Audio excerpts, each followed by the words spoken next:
What's up, everybody? Actually, one moment. I don't like the way that camera looks. Let me clean it up. There we go. That's a little better. What's up, everybody? My name is Fitz. I am the host of the Let's Argue podcast. This is my channel, and tonight we are going to be talking about Black culture. We are going to be analyzing Black culture, and we're going to be offering some critiques, and we're really going to dive deep into what exactly does Black culture do for Black people? The positives, the negatives. We're going to discuss all of that. Some of the items on the agenda tonight are going to be about health, fitness, obesity, finances, education, right? We're going to take a dive into Black culture and really analyze what Black culture does in those realms. Because believe it or not, okay, I post some funny content around reparations. I post funny content around other things. I'm actually a person who believes that you must take 100% accountability in your life in order to get the results that you want. Okay. You have to take accountability in your life in order to get the results you want. And this comes into conflict with mainstream Black culture, because a lot of what's taught in mainstream Black culture is that we need to look for the problem. We need to look for the boogeyman. We need to look for racism or something like that. And that's going to be what solves the issues. Now, I want to be clear. I have no issue discussing racism. I have no issue with people who have intellectual conversations about racism. But what I do have an issue with is saying that racism is the problem and then expecting white people or the elimination of racism to solve your problems. No. Black people's problems can only be solved by Black people. We have enough opportunity. We have enough money in the community to actually make the changes that we want to see. And so I'm very hard on Black culture, because in order for us to move ahead, first we have to be accountable. And in order to be accountable, we have to acknowledge that we are at the center of the solutions. And even if we're not, it would still be more detrimental to depend on other groups of people to fix our problems and have that mindset. We would get further along, even if we couldn't solve our own problems, by believing we can solve our own problems. And so I challenge anyone. This is a live stream, right? So you can click the link in the comment section.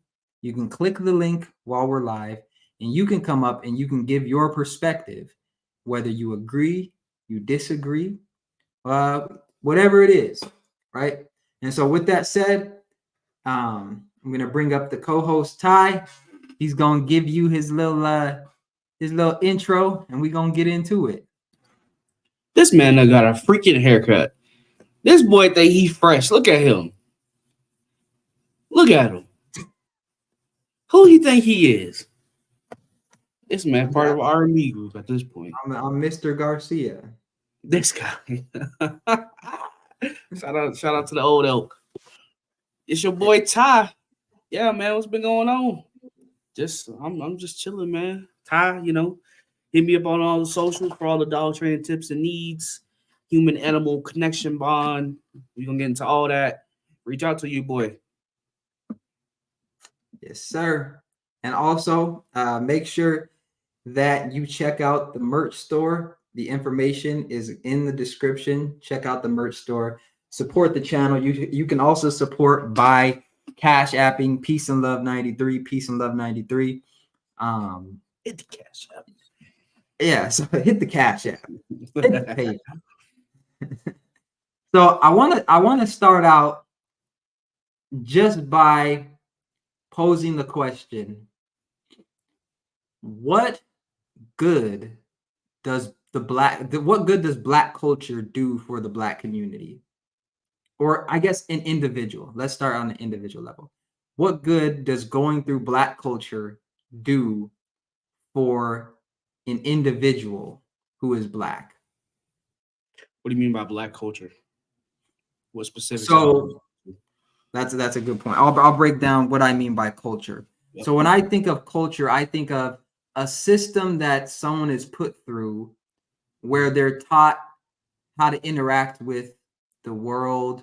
They're taught certain mindsets, they're taught certain traditions, they're taught beliefs, values, traditions, all of those things. So for the sake of this discussion, when I say Black culture, what I'm saying is Black culture is an institution, and all the things that I just named are a part of that institution.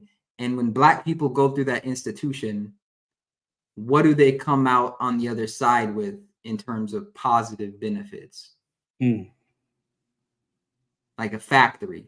If Black people, there's Black people, and then let's say Black culture is a factory, what's coming out of the factory? That's positive and good and can help us win in this world.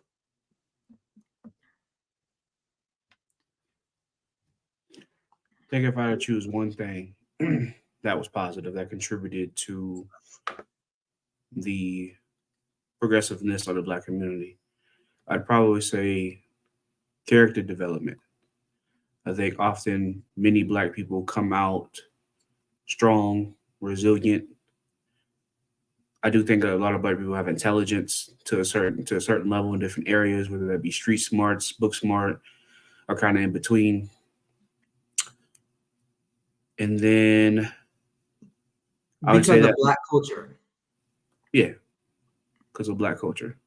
Because we can't say that all Black culture is negative, because I mean, we would be so ignorant to say that, but that's not always the truth. Because there's other people that have shone a positive light. It just may not have been as pushed as other people. You know, kind of like a Black person coming out and being an EMT versus an athlete. You know, it's not always going to be shined on what they're doing for their community versus that person who's in the spotlight. That's an important point. I want to push back a little bit because I'm not saying that a Black person would I don't think culture is when a Black person does something that means it's Black culture. What I'm saying is, was it Black culture that pushed that Black person to be an EMT? Ooh.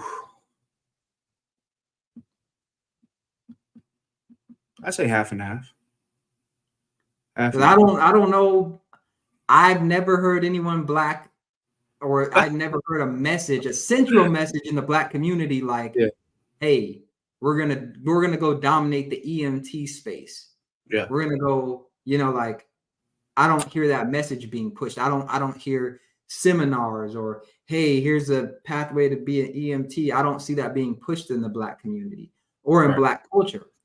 Yeah. It's not pushed as much. I mean, obviously, I think you have to be in that space to know kind of what's going on in that realm. But for me, since I work in a social service type of field, there's a need for Black men and women in these fields, whether it be weird though, because that's the highest field that Black people are in social service fields. Yeah, that's why we don't that's part of the wage gap is we occupy a lot of the social services, maybe not in like the realm that you operate in, but broadly speaking, that's one of our highest occupational choices is like social services fields, things like that, which can explain why we make less than other groups. Yeah, and I think a part of that goes back to what we talked about podcasts ago, about the DEI stuff and how we're molded into being in these positions because of the character development that it gives you, but also the feelings of helping somebody and what that does. And I think that's how a lot of Black men and women get sucked into these fields and never be able to elevate financially or even in leadership as well. And we're gonna that's a good point. I'm gonna don't let me forget this conversation, because I think that fits into a larger narrative that's negative in the Black community. I want to focus on positive right now.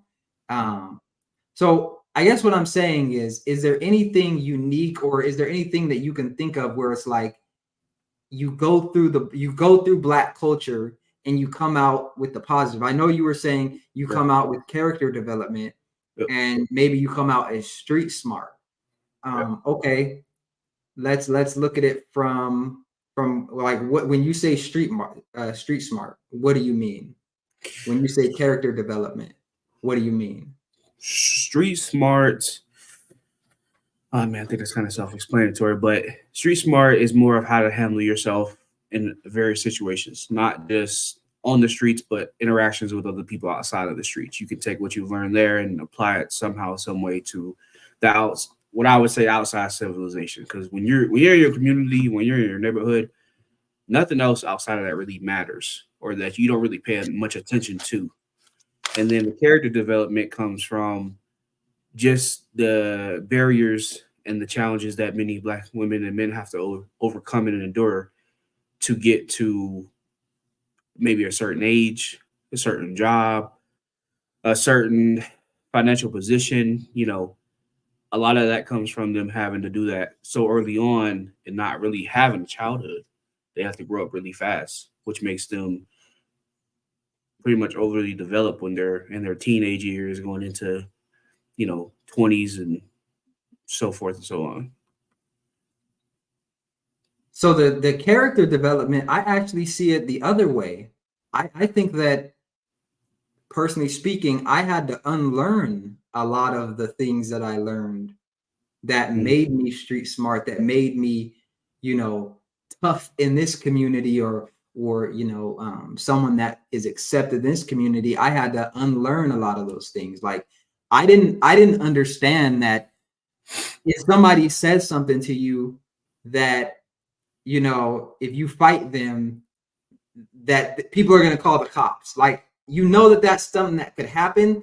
But where I'm from and where you grow up, it's like, you understand that if you start a problem and there's a fight, you guys just fight and nobody's going to really call the cops. But if you take that same mentality in other spaces, you could lose everything that you worked for. You could be sitting in jail.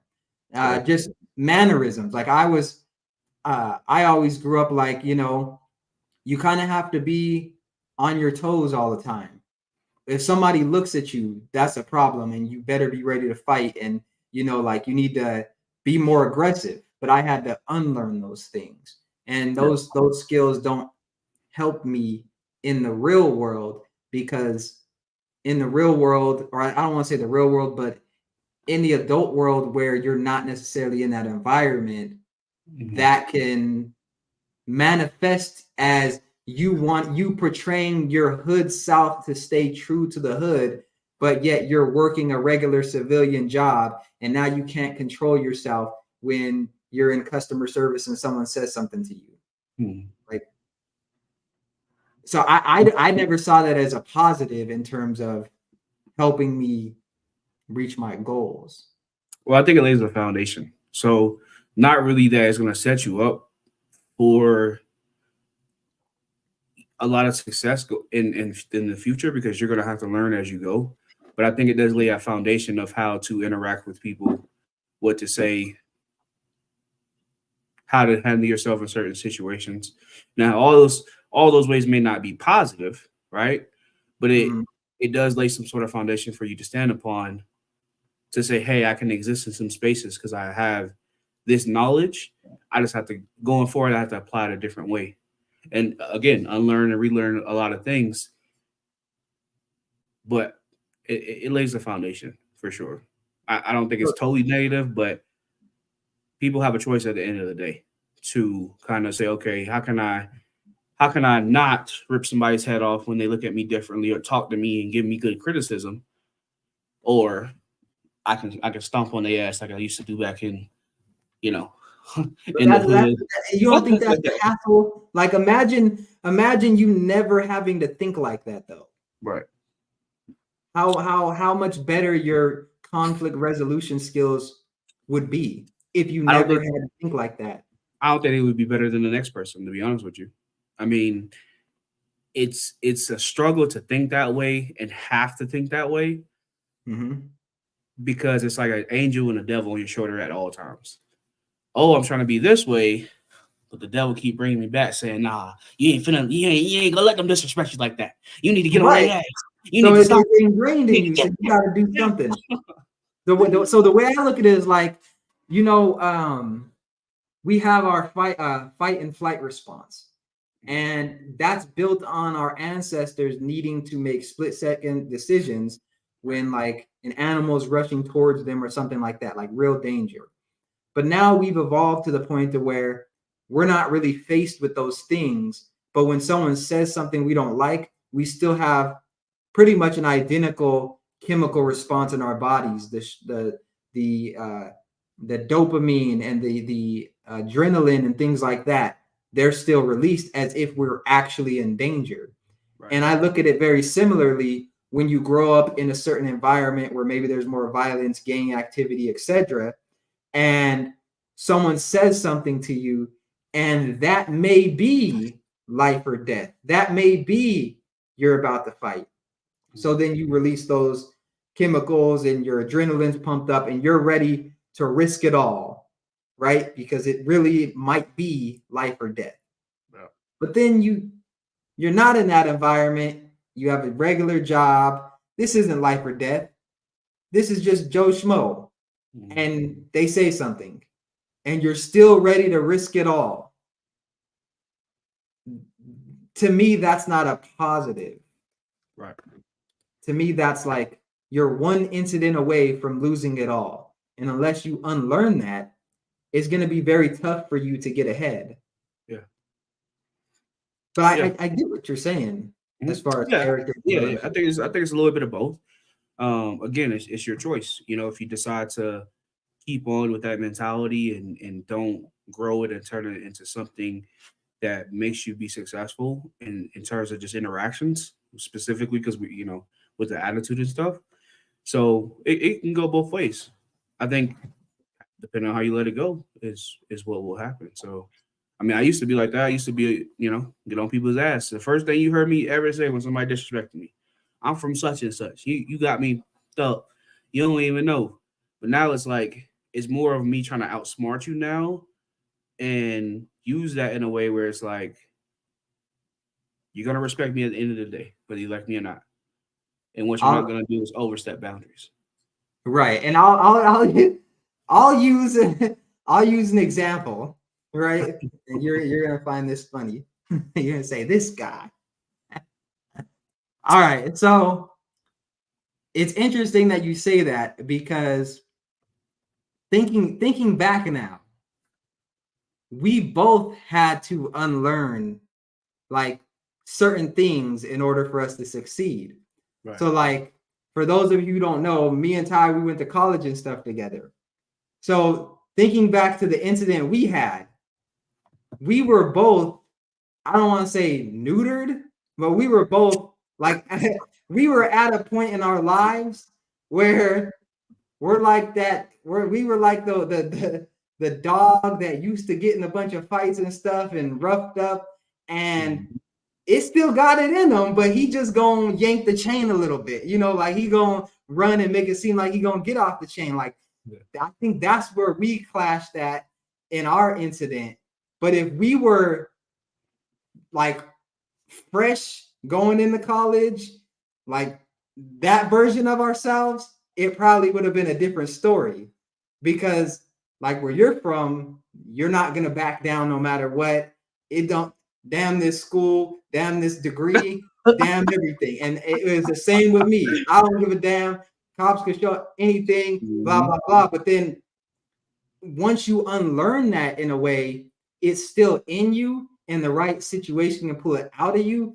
But it's a lot harder to get that response, or it's a lot harder for you to go there because you have that thing that you're working towards. And I think that's what Black culture is missing, is it doesn't give you anything to work towards. And so you're willing to throw everything away because you don't have anything. But like, it's just interesting because I just thought of it that way. Like, if that same incident would have happened 3 years sooner, it probably would have been a lot worse. But it happened when we were both at the pinnacle of, I got something to work towards. I have something bigger. I have a vision for my life. And sorry to say, it's like, unfortunately, so many people in the Black community lack that vision when it comes to trying to succeed or do bigger and better. So then you revert back to what the Black community or the Black culture teaches you, which is, I don't give a damn where I'm at. We gonna hold court right here and right now. It is what it is. My favorite saying, it is what it is. So yeah, that's interesting. That's what made me think of. Good times. Like putting two lions in a cage and expecting them to get along. Man, thinking about that now, it was just like, what the hell was we doing? Because essentially, some part of us knew better in the back of our minds. But again, like you said, we resorted back to, damn all this. It is what it is. Let's go ahead and get active. Right? You know like, now it's funny because now that you say it, I remember like afterwards thinking like, why did I even come out of my room? like you was downstairs. You ain't gonna disrespect me in my house. You was downstairs, and I'm just like, I was chilling. Like, I heard you down there yelling, and I'm just chilling, and I'm like, I heard the first sentences and stuff. I'm like, yeah, I'm just gonna chill. And then all of a sudden I hear, and I don't care what that guy up there says. And then it's like my program was like, what was that? Like, what am I doing? I could have just stayed in my room, like kept the door shut and just been chilling. But it was that thing inside of me that I learned, which was, it don't matter. It don't matter what's going on. It's gonna have to happen. Like, but if I never learned that, it feels like a burden. Because if I never learned that, I probably could have been the person that just sat in the room, put some headphones in, and you probably could have been the person that never even, was just like, right? So it's like, yeah, that's what I'm talking about, is sometimes when that kicks in, it's like your original programming. If you haven't trained yourself to have like a stopping point or whatever, right, then it's like things could just happen. And then you see them stories on the news. And then it's like, man, they just had a bad moment. Yeah. So it's definitely interesting. But I do understand what you're saying, because I definitely think that for me, a positive is grit. I think like what you were saying, and it's not necessarily because the world is against me because I'm Black. I used to think that, and I used to consider, oh, I'm a survivor, and I made it to 21, and I should feel good because I heard on the news that this amount of Black people don't make it. But it's like, I grew up fairly good. Like, nobody was shooting at me all the time and stuff. There was stuff in my mind that I made up in terms of how hard it really was and struggles and stuff. But I definitely think grit in terms of just the actual circumstances, like when you move 13 times in 1 year and you're sleeping on the floor in a hotel and you don't know where you're going to be living in a month. When your clothes are in the kitchen cabinet, like there's not dishes in there, your clothes are being stored there because there's not enough room in the closets and stuff like that. And you're living out of trash bags. As a teenager, that can have an impact on you, and that can create the grit, and that can make it be like, hey, you know what? If I have to go to college and I don't really have enough food, or I don't have enough clothes or whatever, I'm still good because I don't have that insecurity, because I've already been living like this. So I don't need to show up to class with new shoes. I don't need to show up. I can just focus on school. So I think it teaches you how to do more with less. Mm-hmm. That's a positive, I think. Teaches you how to do more with less. Yeah, it goes hand in hand. I think you said something important about portraying yourself or creating these stories about yourself going forward in your life. For me, football, like people, it was always, well, so and so came from this hood and living Mhm. paycheck to paycheck, no food, mama working 3 jobs, and guaranteed I experienced a lot of those things. But I still got a chance to be a kid, even though I grew up early mentally.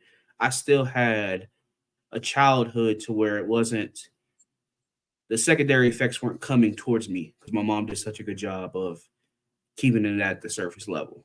Now I knew we struggled, but I was never once loved less or told that, I couldn't be anything I didn't want to be because of it. But later on in life, I had to check myself. I'm like, why are you telling people these stories like that? Like, it was almost like getting some, like, a little sympathy badge. You know what I'm saying? Like, people felt sorry for you. And I'm like, you went through challenges, but it was never, we never viewed it as like, I don't know, I don't want to say being a victim, but we never let it set us back. We knew it was going to be uncomfortable and we just kind of thrived in that. But here I am telling people, yeah, we live paycheck to paycheck and, one bedroom home for like pretty much majority of my life. I slept in the living room most of the time. I didn't really have a room until prior to I was in like middle school, maybe, I think, give or take. But that wasn't for long because, single mom, working multiple jobs, you got to move around and make yourself feel, a little bit smaller and live with less. But man, telling them stories, I'm just like, bro, you stupid. That's not, that doesn't have to be your narrative. And it wasn't. We struggled, but I had a lot of positive about my childhood. And it Same here. almost made me like check my mom, like, yeah, you could have did better. But it was like, I really had a good ass time. Low key, like I had a good ass time. Why am I throwing shade on that? Like, ain't nothing wrong with a little bit of challenges and struggle. Like, look at where I'm at now and look at where my mom's is at. You know what I mean? Like that. Even then, it probably didn't even feel like, well, for me personally, I'll speak for me, it didn't feel like struggling.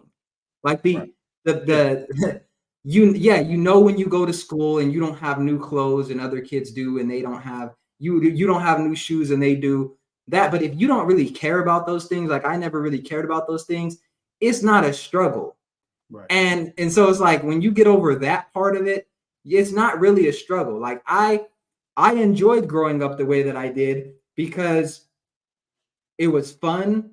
It teaches you a lot, especially about people. Like, when you have, like it was me and my two brothers, we shared a room. And when you have to, like, when you get in so many fights over the TV and who's watching what show, and you have to create TV days.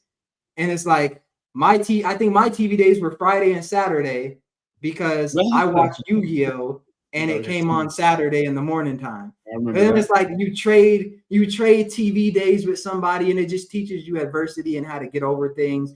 When you're like me and my brothers fighting over just the smallest thing, being competitive, and we're sharing one bedroom and we're never complaining about it. And it's just like, we're just happy to be in each other's presence. I'm turning the video game on, hoping that my older brother wants to play the video game because I just learned some new moves and I want to beat him because I'm competitive with him. Or my little brother, he's saying this and that, and I'm competitive with him. And so it's just like, you don't really feel like you're struggling. I didn't know that it was struggle all like that until, I was an adult, and it's like reading research and it's like, oh, if you make this amount of income and there's this many people, you're living like this. And it was that part of it. But when we were living it, it was like, I just want to go outside and play some basketball. I want to, like, yeah, we don't have money for clothes, but okay, those aren't important. Well, new clothes, we have money for clothes and stuff, but it's like, it's all good. It was all good. It didn't feel like struggle. Now, do I want to repeat some of those things? Right. Not necessarily. Like, I want to forge ahead with the way I want to live and stuff like that. But what I will say is that, it was fun. It was cool. It was cool. It was cool going out at midnight with my cousins and we throwing eggs at houses. And Not the trash. It's cool. Yo. it was definitely fun. It has its ups and downs, Right. but you know, like you were saying, it's I think it's like there's a time and a place, and then once you become an adult, you may have to learn different skills. Yeah. And in addition to your question that you've asked in what we're talking about now, and I like that you said this because it brings up a good point. Why does, and I don't know if this is just a black culture or maybe just black families, why do the black community feel like we have to continue those traditions with kids, partners? Why do we have to think that they have to go through the same struggles as us? Why can't they go through something totally different or not even have that? Mm. What are your thoughts on that? Because you say you don't want to particularly go through some of those things, but why is it always portrayed as a badge of honor if you put your kids through the same thing? I think it goes back to the lie that many black people in the black community have told themselves, which is, I'm here because I didn't sell out.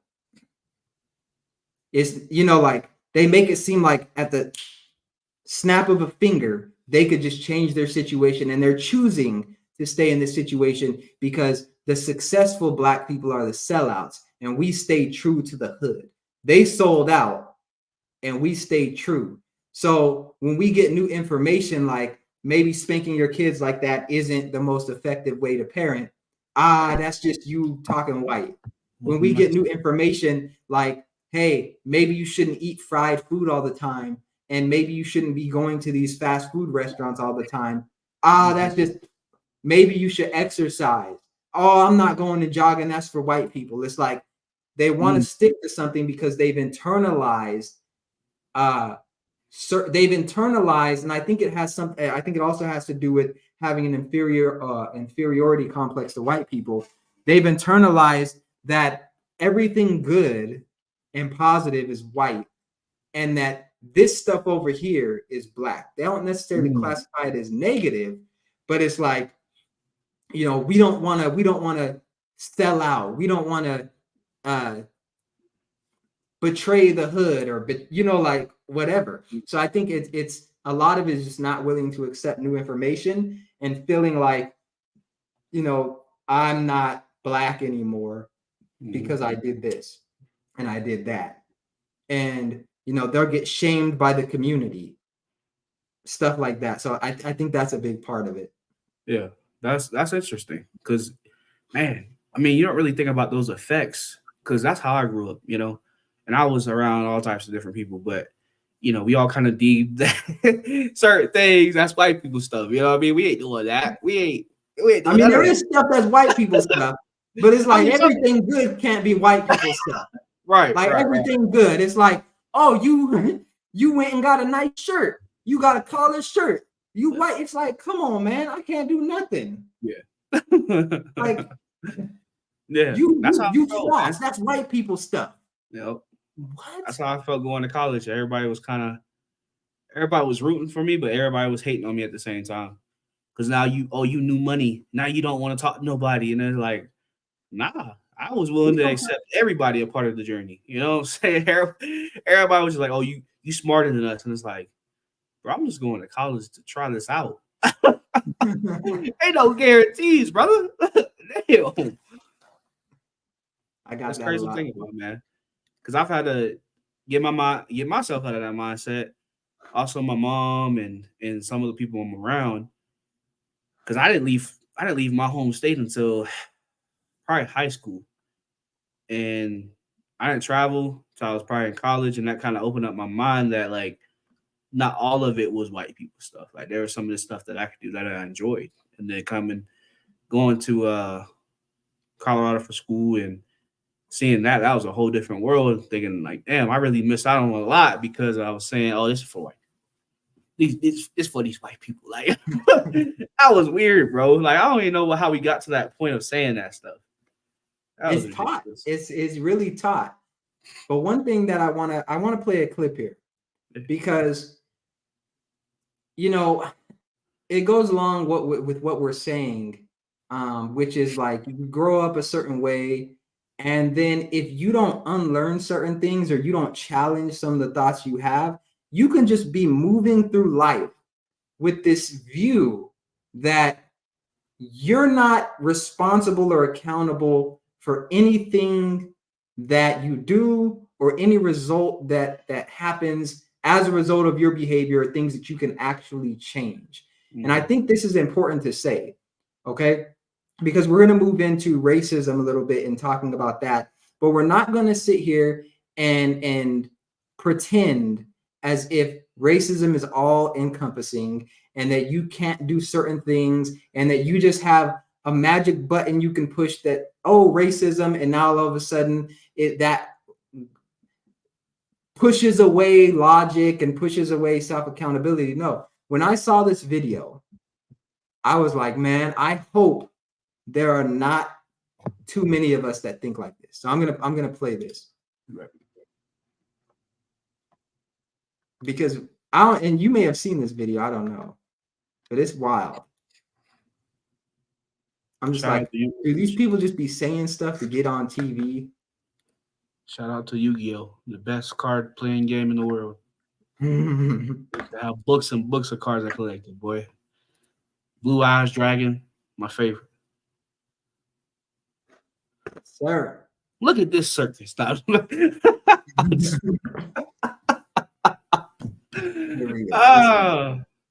The racism that you're experiencing and the struggle to make ends meet actually means the diet don't work for you the same. Damn, auntie. Auntie. I hate when people talk about Black women being obese. I hate it. We are living in the Trump era. White people are racist. What? So what does that have to do with anything? Like, you know, from the looks of that lady, she's been obese way before Trump became president. So how is we're living in the Trump era? How is that responsible? How is that the reason she's obese? Because Trump is president. This is what I don't like about when people have this racism conversation, is because now the president is the reason you are obese. What are your thoughts on that? I mean, someone literally blaming Donald Trump for them being obese. Hey, Trump does endorse drinking sweet tea, so you know what I'm saying? Maybe. I think that's a cop out, man. I think it's a cop out of them not being able to look in the mirror and say, hey, I'm not really that healthy. I'm not really doing what I can to extend my life to be able to be here for future generations, to create the generational wealth I want to, and all those things that come with that. It's just easier to blame it on that and be done with the conversation. Because Auntie been big her whole life, for sure. Damn near, she's probably skinny in her 20s, but after that, she got them auntie arms that know how to cook that sweet potato casserole with all that sugar, make that sweet tea, that Kool-Aid. Was it Trump that made her not go exercise? Was it Trump that went to the grocery store and purchased her groceries for her and forced that processed food down her big throat? No, it wasn't. She did that. And the thing is if you would walk up to her in the grocery store and say, ma'am, respectfully, the things that you have in that buggy, those are unhealthy items. Those are only going to continue making you obese. And if you have children, it's likely going to be the cause of them being obese or overweight. Here, let me walk through the store with you and let me help you pick out some more healthy items. She would look at me like I was crazy. She'd take her phone out, start recording, cuss me out, tell me X, Y, and Z. Right? But Trump made her do that. Trump is the reason why she probably has high blood pressure. That was Trump. And that's so weird to me. That's weird because essentially, if anybody's growing up around a Black family, maybe in the South, maybe out here on the West Coast, wherever, you know that Black people do cook with fresh ingredients majority of the time, right? Like color greens. Color greens, it's a vegetable. But when you add all the extra stuff in there and all of the salt, all the I ain't going, bro. You did it. I ain't going, and like you already doing it. You just gotta take that shit out. You gotta take that out. Like this crawfish boil thing, I would never ever have a crawfish boil because of how much seasoning they put into it. I'm gonna feel like a balloon after I eat it because of all that sodium. And this goes back to Black culture, teaching what Black culture teaches. We see videos online of Black culture making fun of white people because they don't put salt on their food when they cook. Salt is one of the top causes of high blood pressure, putting too much salt in our food. Right. But we're literally making fun of people who do not put salt on their food as if we're the ones that benefit. And it's crazy to me when I see those videos of like, well, they're not putting salt in their food. It's just like, that's a good thing. Mm-hmm. Here's a little lesson, okay? Maybe you don't know. Maybe you're a viewer and you're like, well, why shouldn't I put salt in my food? Maybe you think, oh, well, it's innocent. It's just some salt. The reason you don't want to put, like, here's the thing, okay? When you understand how to read the labels and things like that, it will all make sense. Mm-hmm. You don't want to really add too much salt to your food. One, because when you add salt to your food, salt retains water. When you put salt in your body, that same thing happens, but with your blood and the liquid in your body. So it retains water. So what ends up happening is the blood, the liquid going through your veins, the pressure increases because there's more water. There's more liquid in your body now. So you're putting more pressure, and that's how you start to get high blood pressure, is because there's now more water trapped in your body. The salt does that. And so what ends up happening is, though, we don't learn these things until we're in our 40s and 50s, and you start in 30s even, and you get overweight and you go to the doctor and they tell you have high blood pressure. And then they tell you the things that, hey, you want to eliminate salt and you want to do this and do that. And now guess what? You're 30, 40, 50 years old. You've been having salt this whole time. And now you're of the mindset, I'm not going to change. I'm just going to live how I. So it's like, that's what I'm talking about with Black culture, though. We're taught to put salt in our food like that. We're taught that, oh, this is white if it don't have salt in it. Well, you got the skinless chicken breast. Boy, if you don't deep fry that, it's like you can't do anything healthy without not being Black. And at that point, it's just ignorance, man. It's like, if I know I'm gonna cook a dish, right? Let's just say chicken, for example, chicken and rice, right? But I want cheese on my chicken. Cheese has salt, brother. Mm-hmm. You're gonna put more salt on the chicken, cheese on top of that. It's gonna be way too over seasoned. Not to say it don't have flavor, but my man's like, I don't need a whole handful of salt to go on this chicken because I'm putting cheese on top of it. Or we can get to all that stuff, but man, it blows my mind. It blows my mind. You don't use enough. You got Sean in the building. We have to address the why. Hey, there's a link in the comment section, and we appreciate your comment, Sean. There's a link in the comment section. If you want to come up and join the panel, you're welcome to do that and just add some perspective. We're going to keep on with the conversation, but definitely add to the conversation in the comments, or you can click the link and come up live. But yes, we definitely, why do we have bad eating habits? So in my opinion, we have bad eating habits because Black culture teaches us to have bad eating habits, right? Like, I have children now, and you would be surprised at how much pushback I get for not allowing my children to eat certain things. It's like, you would think that I was in the wrong, that I didn't know the health of or the science of what's in the foods and stuff like that. I'm talking to people that don't even know how to read food labels, and they're trying to inform me just because that's the way it's been done. That's what makes them feel comfortable. Because another thing is this. A lot of that is the only foods our people could eat. In the past, maybe. In the past, but we also have to realize that We have access to food. We have access to more food now. There's more information on the internet. And a lot of it is this. It's very difficult and I'll just use this as an example, this prototype. It's very difficult if you're an overweight or obese Black woman and you're raising a child. It's difficult to hold that child to a higher standard than you hold yourself. So you're 250 pounds and you're 5'4". How can you tell your child not to eat that? They're going to look at you like you're a hypocrite. And you yourself, in order for you to teach them not to do that, you have to admit that you're doing something wrong.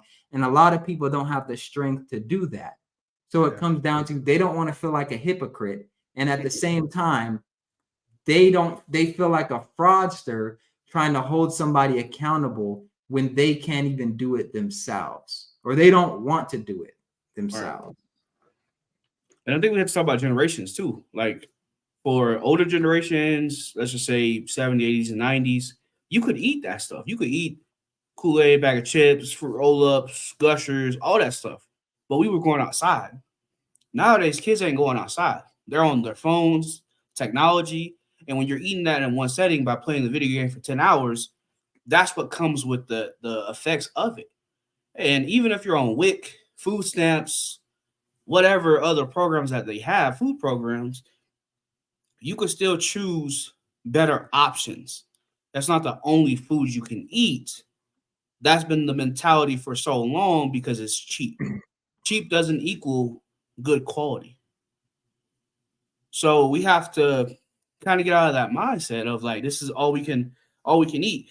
Yes, affordability comes into play, but instead of grabbing 4 bags of chips, grab 2 bags of potatoes. Make your own chips at home. And here's the thing. We have to be real about this, okay? Everyone fundamentally understands what is healthy and what is not. Now, I can make a few exceptions, right? Like there are some people who may not understand that when you buy canned goods, typically they're preserved with a lot of salt, but you can get no salt added. I'll give you that. If maybe you're getting the sodium that way and you just never really paid attention. But outside of little things like that, nobody's like these hot Cheetos. Yeah, that's the healthy stuff.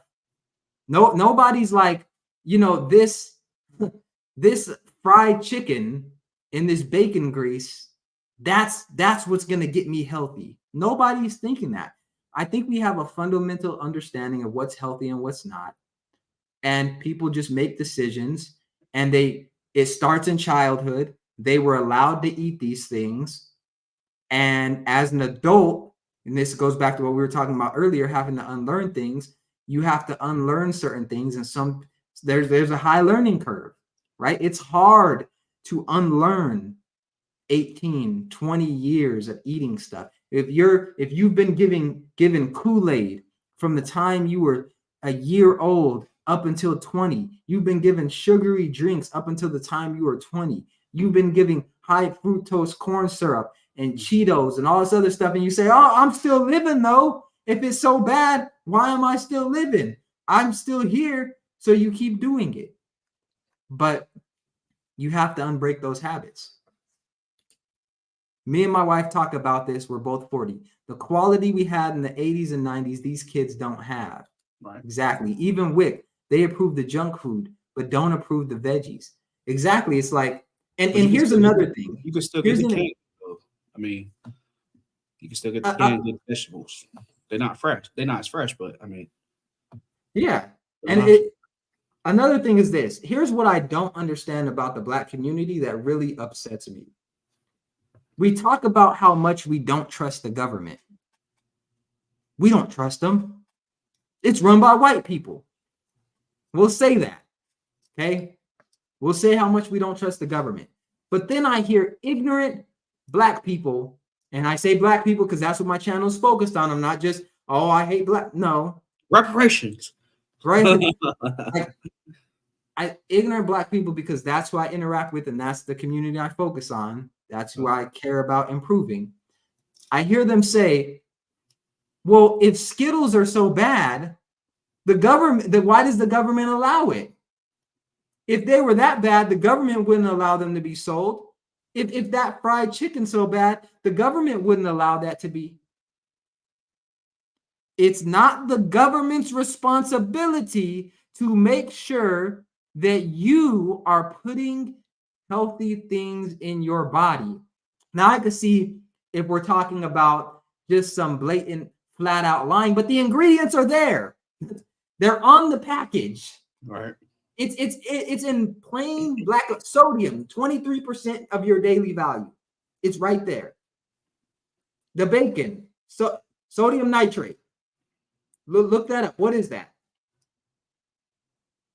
It's right there on the package. So this idea that we're just clueless, we don't know, it's not true. It's right there. All you have to do, even with your 3rd grade reading level, 5th grade reading levels, read the package and then look it up. Look up what you're putting in your body. Take some time, because if you do, you will be informed. That's what it comes down to. I'll never stop eating sunflower seeds. Never. I don't trust the government as far as I could throw them. Hey, I don't blame you. Let's look at, I'm going to play a little bit more of this video because I feel like I got triggered. I put this up because I really want any white person in the room to know up front that this is what we're dealing with. Black women, when we do the same diets as white women, we lose less weight and we lose it slower. The racism that you're experiencing and the struggle to make ends meet actually means the diet don't work for you the same. Is that the same? Is that the same girl? Is that her talking? Is that her talking? Is that her in the video? It looks like her a little bit, but I don't know. Okay. But my question is this. She says, the diet doesn't work. We don't lose as much weight as them. Okay. Why are you overweight to begin with? Like, we don't lose as much. That's the standard. We don't lose as much weight as white women. Why are you overweight to begin with? How about that be the standard? How about you don't get overweight? And then you won't have to worry about how much weight you lose versus white women. But even so, does your heart attack care that you didn't lose as much weight as white women? Does your diabetes care? Is your diabetes going to go, you know what? This isn't fair. That white woman lost more weight than you did. You know what? I'm not going to I give up being diabetes. I'm not going to mess with you today, black woman. Because no. How is that even relevant? Like, you're overweight because you consume more food, more calories than you burn. You likely don't have a consistent workout regimen, and it's caught up to you. And the foods, on top of you consuming more than you burn, you're likely putting foods that are highly processed in your body. That's what it typically comes down to. Oh, but what about the people that have that's not you. That's likely not you. Okay? No. You are likely in the camp of you put highly processed, sugary, salty foods, fatty foods in your body. You've been told by a doctor it's a no-no, but you still do it because that's how you want to live. And you have to face the results. You're not going to get online and preach the message to other black people that, well, we're just fat because of racism. No, you're fat because you went to the grocery store or you went to a restaurant and chose to order something over and over and over again over a certain amount of time. And now your mirror shows you a reflection of what the results are and you don't like it. Mm-hmm. Facts. Says, we have to do a better job of educating ourselves. Absolutely. It's 2024. The education is out there. It's like if you're overweight, there's no way that I don't believe that if you're overweight, that you haven't at least once looked up, how do I lose weight?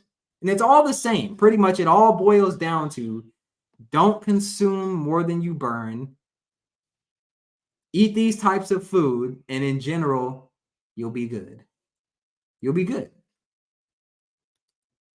LOL. Me too, bro. I'm gonna watch barbecue sunflower seeds till the death of me. Yeah. And here's the beautiful thing, right? That's fine ever.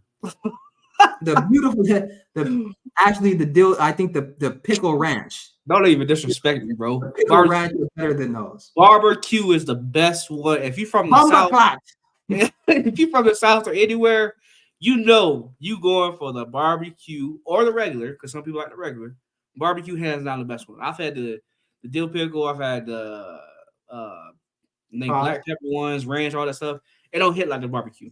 You had the dill pickle? On mamas, it don't hit like barbecue. You had the dill pickle? This guy. Pause. Pause. Wow, brother. Resume. Hey, yo. Yo. To this day. But we got Sean in the building. Oh, he all hopped on the link. Hey, that's what's up. How's it going, bro? How you doing tonight? I'm doing well. How y'all doing? We doing good. What do you think about the conversation? Man, I'm appreciating the conversation. I everything that I come from is I don't know what to look at. Is always for me is systematic, man. My brain always defaults to why are we like that? Why don't we like the healthy? Why don't we educate ourselves? Why? Because if we can get to the why and fix that part, then the next half of it isn't just like critiquing our people. It's more like that becomes their habit. And when I think like the why, I don't know where y'all at. I'm in Maryland, DC area, right? So there's a bunch of what we call food deserts. Mm-hmm. So what's a food desert? A food desert is a whole bunch of a dense area of people, whether it be apartments, northeast, southeast, southwest, all these apartments, and they don't have grocery stores. They got corner stores, and the corner stores have, dairy, not much fruit, but everything's overpriced because it's not in the grocery store, it's the corner store. And that's what I was saying. A lot of people, when they get, and I don't know about the country, I know about where I'm at. When they get their allotment of the month, a lot of the healthier stuff isn't qualified, so they go with what they can get their hands on. And shut up, my dog in the backseat. Sorry. So they have 2-3 kids, and I'm sorry for judging people, but they got a couple of kids. They're going to get as much as they can for that allotment, whatever it is, $250, $350, $400 a month. So in their minds, they're doing the best they can with that allotment. So for them, reading, we talking about just trying to get some food. So reading the side of a can for them is like, I'm putting myself in that spot. I wouldn't do that.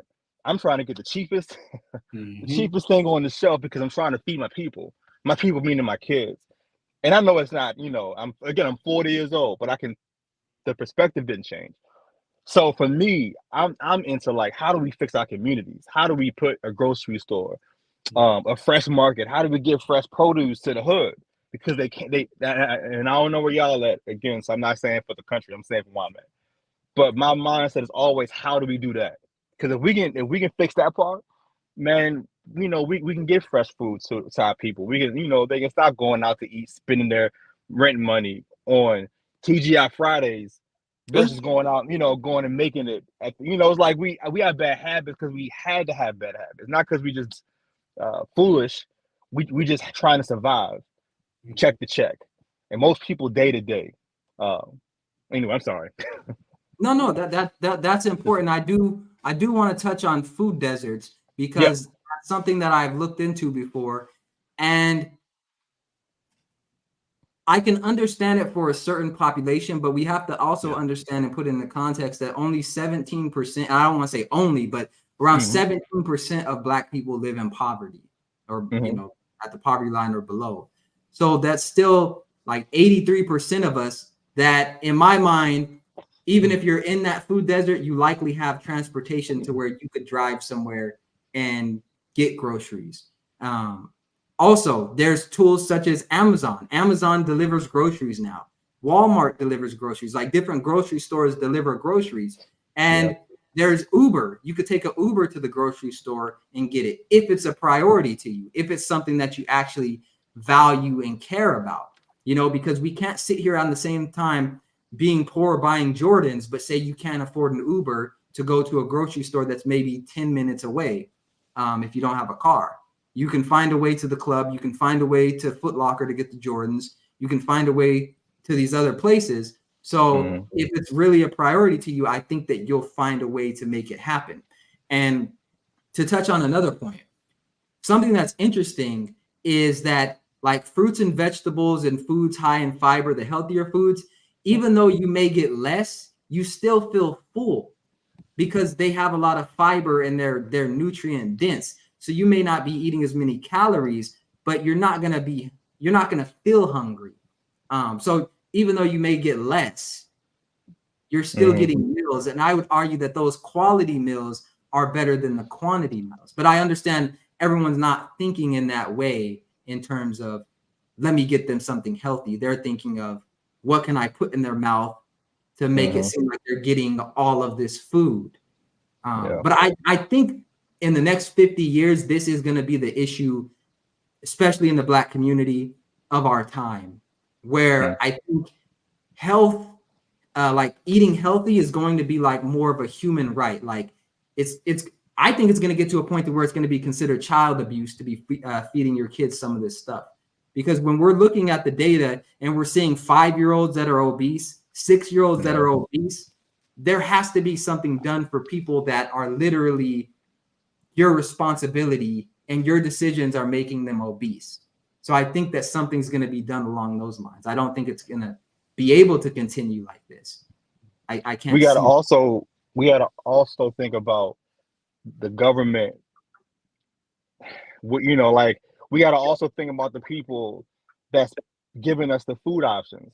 When you think about, when you do the research on some of the food options we have in America, and then you cross-reference them food options with what they have in the UK and different countries, and you start seeing our FDA approved stuff for us that they don't approve in the UK and such, or they'll take out an ingredient or two over there, but they don't do it for us.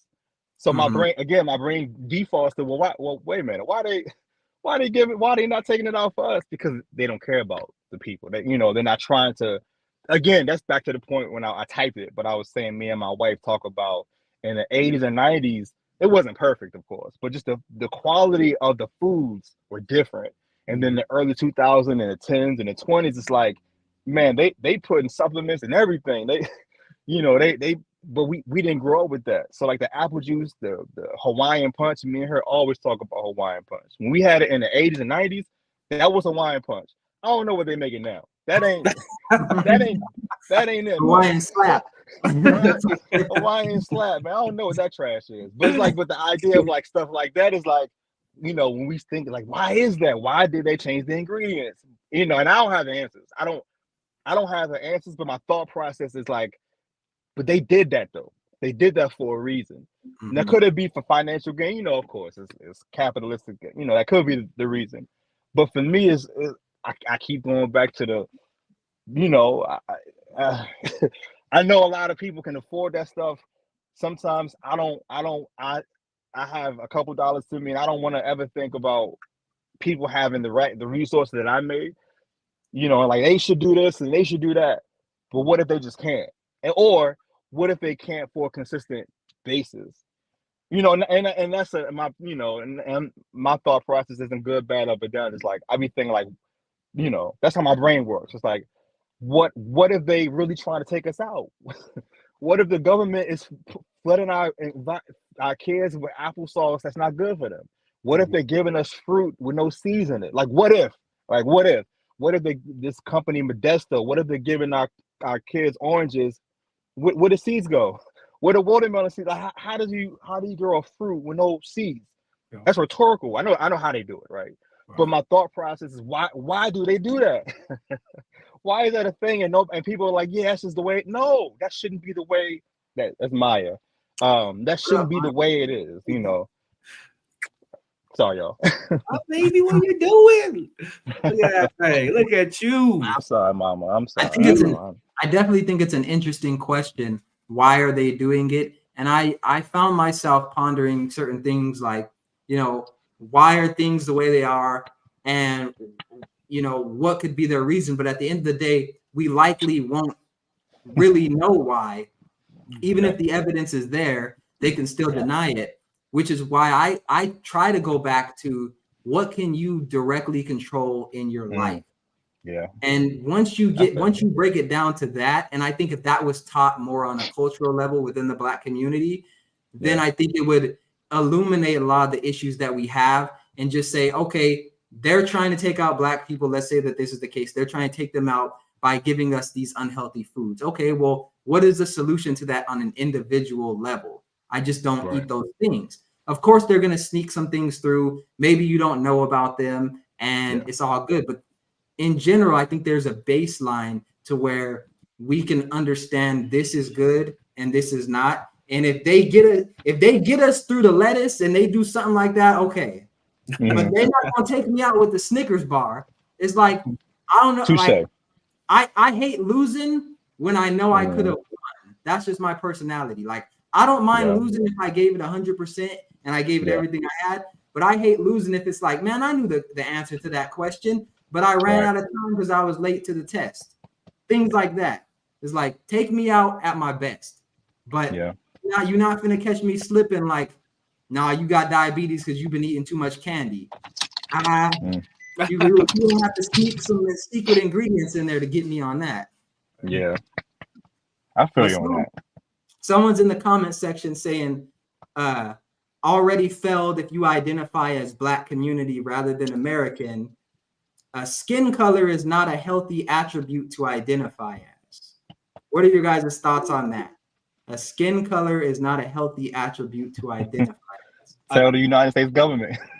Tell us. Bro, like, if you live in the States, that's how we operate. We operate from this social construct that they have created of race. Like, I went to other countries, never had to say I was X, Y, and Z. It was just like, oh, you're American. That's all they ever identified me as, was being American. That was it. No color, nothing. Here, you have to operate from that mindset because that's what everything here is built off of. There's for us, it's like we know this, but for other people, it's almost like a taboo type of thing. Like, bro, racism exists here, man. All these things exist because of what this country has been built on. So when we talk about these things, we're not saying we're the victim, or we're having healthy conversations and debates about what's going on. We are in a different community outside of somebody else. Like, that's just the reality. We can't just knock that and be like, yeah, kumbaya for everybody. We want good for everybody, but we also want good for the community as well. So what's wrong with us uplifting the community? What's the problem? Why are people so triggered about that? Right. Yeah. And I gotta go to Florida next week, and I gotta go to Florida next week to put an offer on a house because the company won't take my offer over the phone because I'm Black. So I have to pull. I'm in Maryland. I gotta pull up, and that's why I always say, when you're Black, the rules are different. I didn't make it that way, so I refuse. Let me ask you something, because I worked in the real estate industry. Do you have a real estate agent in Florida? We're working with somebody by chance. Yeah. So how come they're not putting the offer in? Because the people that own the house, they're not working with that woman. Lou, I won't say her name. Because we're Black. So the people that are selling the house, they don't like the real estate agent that you have, so they don't want to accept the offer. Yeah, she's Asian. And she told my wife that they're not taking your offer, and we're doing cash, and we're doing 10% above everybody else, and they won't take it because we're Black, and that neighborhood is a 98% white neighborhood. So they won't say it to me or to my wife, but to the young lady who's helping us, they told her, and she sent us She sent my wife the email, and my wife screenshotted it yesterday to me. So I said, we got to go down there and just do it in person. I dealt with that before during COVID. I bought an apartment complex in Memphis. I couldn't do it over the phone. I had to go to Memphis. I had to pull up to Memphis. I was a cash buyer for an apartment complex, and I couldn't do it over the phone. This stuff happens every single day, and I think people think because it's 2024, it's like, nah, but it's not a real thing. I'm saying we, all of us, we still have to jump through hoops that white people don't. And I'm always going to say that. Yeah. If they're not, and I'm doing this because I could see this being a question that someone asks when they watch this. If they're not gonna accept your offer over the phone because you're Black, why would they accept your offer in person, even because you're still Black in person? Because what she said was they don't think we're going to follow through on the rest of the process. And she said if we were to show up, they would be more prone to take our offer. We would come in person to show them that we're really serious about making that transaction. It's a hefty transaction, and they just don't feel comfortable doing it with us. We were up in Maryland, and but she screenshotted the part about because we're Black. That was in the email. Did they say that, or did your real estate agent say that? No, they said that. They said they didn't want any Black people in there. They said they didn't want to sell to us because we're Black. They said they asked the lady in the email, "Do you have any more any more people to come check it out?" That's not. They said people of color, but I decoded that as Black because I'm Black and my wife is Black. So so I'm saying that to say there's loopholes because we don't own the systems. We don't own the title company. We don't own the realty company. We don't. We still have to. And I'm a cash buyer. I work hard to be a cash buyer to avoid stuff like this. And I'm saying this to say, even at the cash buyer position, I don't own the process. So I still have to get somebody to give me an okay to take my money. I want to give it to them, but they won't take it. Here's what's troubling for me about that is because, like, I work with, like, I've had my real estate license and stuff. I work with clients. Yeah. I don't even know, like, how did the seller even know your race? I don't know how that even happened, because your agent shouldn't have told them that. That's definitely something that I'm not saying they did, but if they did do that, they shouldn't have done that. And I don't know if you're saying the seller is messaging you, or you said that was a screenshot from your agent. From my agent. So my agent was FaceTiming in the property because we were trying to do a cash buy real quick and we couldn't come down there. So she said she can do FaceTime. She'll walk the property and FaceTime it with us.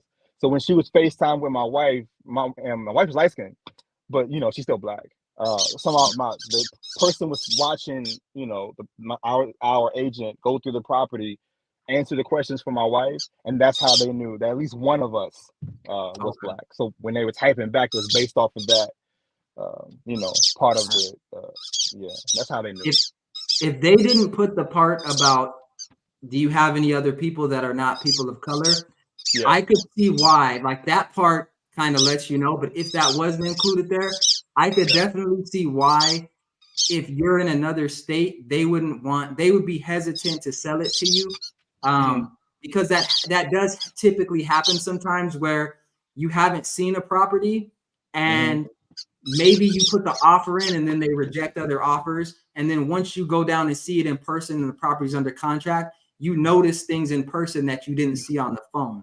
And because of that, you back out of the deal, and then they lose out on opportunities because the house was taken off the market. I could see that part of it. But if they're actually saying in the message, you have people who aren't of color and stuff like that, that's wrong and that's unacceptable and stuff like that. But just the fact that you have to go down and look at it, some sellers are like that. They want to make sure, especially with cash offers, and you're in another location, that they're getting the real deal, because they do lose money if the property sits because you back out. And to be fair, it's their property. So I'm not even, my brain, I don't know me, but my brain isn't, I don't believe in equality. I don't believe I believe in equity. I'm getting my equity, but I don't believe in equality. So I'm okay with that. I'm okay with overt racism. I'm okay with covert racism. But my brain is like, when people say, well, y'all should stop talking about that, that's for them. Like, Don't tell me that. Tell your people. Tell your fellow white folks how it is. Tell them to relax, because a lot of us want to really not bring it up, but I can't avoid it when somebody bring it up to me, and that's what people don't understand when you're black or a person of color. People remind you that you're not white. They remind you, and they remind you in many ways. Some, depending on what state you're in, they'll tell you. Maryland, I'm up here in Maryland. We have they have covert racism. I go down south, it's overt. They're really in your face. But nonetheless, it's racism, no matter how you look at it. And that's what people don't really understand about America. It's racism. It's how this thing works. I see D. Bailey speaks in the comments. If you want to come up and give your perspective, you can also click on the link and, give your perspective, because he's from what they're saying, he's saying pretty much you're playing the victim. That's what's and up. that it's not really racism. Then my question would be, if it's not racism, then what would it be? That's my Like, question. what is it when someone says, do you have someone who's not a person of color? Yes. What is that? Because why does that matter? Why does that matter? Right. Because I'm assuming that when you put the offer in, you said that you were going to put maybe some earnest money down. I'm putting 50% down. I told him I'm putting 50% down off the jump. So I'm coming in 50%, and I'm closing 50%, the rest of it in 7 days. So I'm coming in 100% cash. I don't need financing. I don't need. It's sight unseen. I don't need nobody to go praise it. I got it. I'm good for it. And even with my money, they're like, we don't want it. And that's the part I'm saying. It's like, if it's not racism, because that's racism. People use racism when it's not that. Racism is a power dynamic. Black people normally don't have power. In this case, they have power. I'm trying to do something and they're not allowing me to do it. And maybe it's discriminating. Maybe it's that. I'll double it back.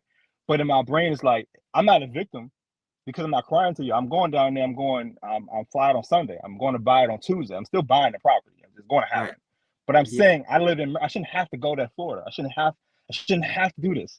I gotta put my pit, because I got a pit bull, so I can't put her anywhere. I gotta pay for this. I gotta pay for the flight, the rental car, the Airbnb. I gotta pay money to pay money. Who got to do that? Here's another thing. As you're talking, and as I'm about to make a sales pitch to you, in case you're ever in Texas and want some real estate, the fact that you could be called a victim when you're buying property in cash. Yeah. If you're such a victim, how did you even get to the point to where you can buy real estate in cash? I'm a victim. Make me a victim then. if that's what victims get. That's a victim. Yeah. Let's all be a victim. That's me, victimhood. Yeah. That's what I always tell people, when they say victims, I'm like, man, a lot of people not victims. They just telling their story, and you might not like how it sounds. But if and that's why I say I don't complain, because the blessing is the fact that I'm able to do it. Right. But I'm still confused. I got a whole company up here. I don't want to go, 5-hour flight is this. Why do I have to do that? And I know if I was white, I can just make an offer over the phone and still live my life and not. But nobody wants to hear that. Nobody wants to hear that part of America. Right. Because it's always the reason of the person that's saying that. Is you shoulda and you can't, and it's not racism. It's not. Maybe it's not. Let's play along. Maybe it's not that. I'm open to that. But if it's not that, then what could it be? Help me understand what it could be, because I'm curious at that point. Now I want to know. we got D. Bailey Speaks in the building. What's up, man? How you doing tonight? I think your phone might be a little frozen. Doing the mannequin challenge. What's up, D? You might have to go off and then hit the link again. For some reason, the phone is frozen. Yeah. But as he fixed that, that's a great question. Is like, what could it be? Because that's something that I think a lot of us run into. Is something will happen and we can't really explain what it is. But the moment we even suggest maybe there was some discrimination, maybe there was some racism, now we're the victim. But I think you can describe something without considering yourself a victim. Like, I think if I break my leg and I say, oh, my leg is broke, I don't necessarily consider myself a victim. I'm just describing what I think the case is or actually happened. Yeah, It's broke. And like it's literally broke. And in your case, there's literally evidence. Do you have some people who are not a people of color? Yeah, like who's next? We know Right. they know they got the money, but who's after? Like, wait a minute, I'm still here. I ain't going Right. nowhere. It's like It's cold blood. if you were shopping for a 4-bedroom home and they showed you a 3-bedroom and you were like, oh, do you have any that are 4-bedroom? Well, Right. that makes you think that the 3-bedroom, not what you necessarily want because of that. All right, let's see if it's working. D Bailey back. It looks like it still might be frozen. I like his points. I mean, D Bailey, I get that. I get the critical thinking part of it too. But at the same time, we still have to acknowledge that there's challenges in it without it being, well, you're a victim, you're this, you're that. Like there's challenges with it. But I mean, you could have said off that interaction, you could be like, I can't get a house because I'm black. Off this one interaction. You don't have to go to Florida. You don't have to do nothing. And Florida's like that. Florida, they're not progressive in their thinking because that's where I'm from. Okay, that's what's up. They're not. That's how they're going to be. They're going to pick and choose who they want to be in the community. So it's not for me. It's not. That's not out of the norm. Right. I agree with what you said. I practice real estate in Florida as well. Florida has. I'm from Atlanta, Georgia. Atlanta, Georgia is a black mecca. You know, we have the whole civil rights movement sparked in Atlanta. Coming from Atlanta, moving to Florida, I realized it was a whole different ball game. When I took my license to Florida, we don't have the single mom, wealthy Morehouse alumni taking their black influence, creating opportunity. Florida doesn't care about that. You know, Florida, from my experience practicing real estate in Florida, was such that everyone is about their money. There's a huge wealth gap. They're concerned about their equity. They're concerned about their communities. They're concerned about getting top dollars. So the fact that you're black, or you go in there, you're not getting the opportunity. You're getting interaction based upon what you bring to the table, what you can benefit. So I can see that in Florida. Going back, Are you saying that you don't think that it was racism, or you do think it was racism? I can say it's possible. I can, as a critical thinker, I can say that it's possible, but it doesn't prohibit me from moving. Is what I'm saying. Like, you're not gonna get me coming back saying, "Oh, they didn't like me because I'm black." Could have been my personality, could have been my character, could have been my inexperience. You get what I'm saying? I didn't go back and say, "Oh man, they didn't sell me their house because I'm a crappy person." Well, let me ask. Why is that not my narrative? Why is my default narrative is because I'm black? Let me ask you a question, D Bailey, a real estate question, right? Because you're a real estate agent. So let's say that you do a buyer's consultation. I own a real estate firm. You're a broker. Correct. Even better. So let's say you do a buyer consultation with a person, and you get to the point to where they're going to sign the buyer agency agreement and all this stuff. And they say, hey, we're going to message you back and let you know. And they accidentally send you a message that was meant for their friend. And the message says, hey, we're still looking for an agent. We're trying to find one that isn't black. Okay. What would you think that means? Well, that specifically is, first of all, when I engage with a potential buyer client, when I send them my exclusive buyer brokerage agreement, by that time I've already had them hooked. A lot of my clients come from, referrals. They've looked at my reviews. So in that case, I'm not desperate for clients. But what would you think that means, though? Not that you're desperate, but if that happened, I recognize that there are racist people in this world, and it gives me the opportunity to decide that I don't want to work with them because we won't have the best relationship. Does that make sense?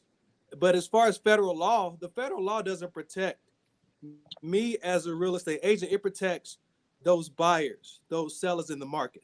There's 7 protected classes: race, religion, color, familial status, There are 7 of them. I'm a little late, so I'm a little tired, but there are 7 of them. So if a client comes to me and they say, "Hey, could you help us find a house in a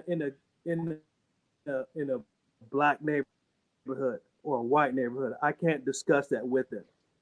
Does that make sense? I have to let them know that they're, 7 protected classes. I can't have that conversation with you, and I'm not going to engage in that type of behavior as a professional.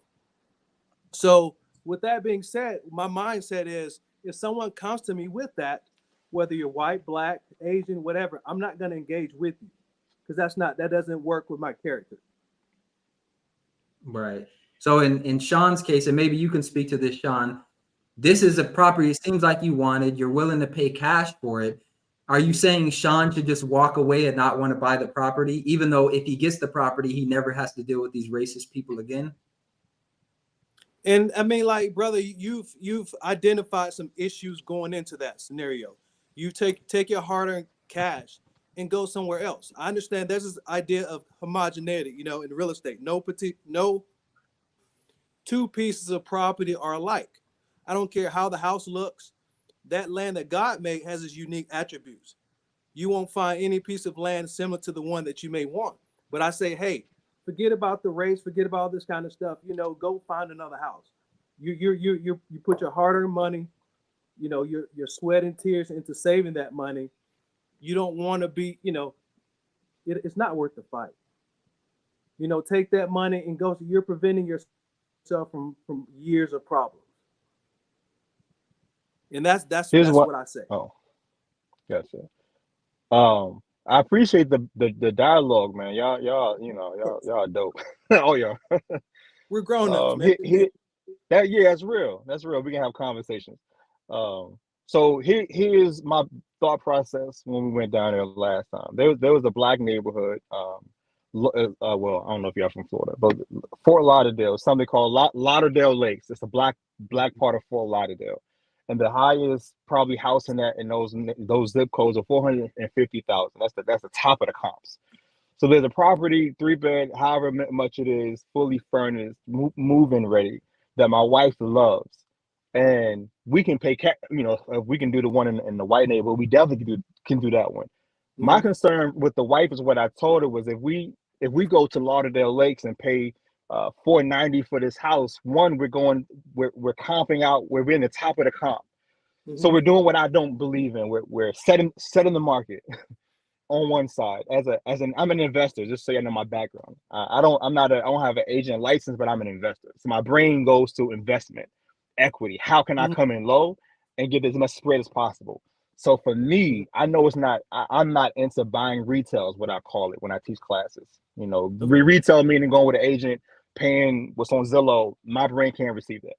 But in this case, it's my wife is the boss. She'll beat me up. So I gotta make it work.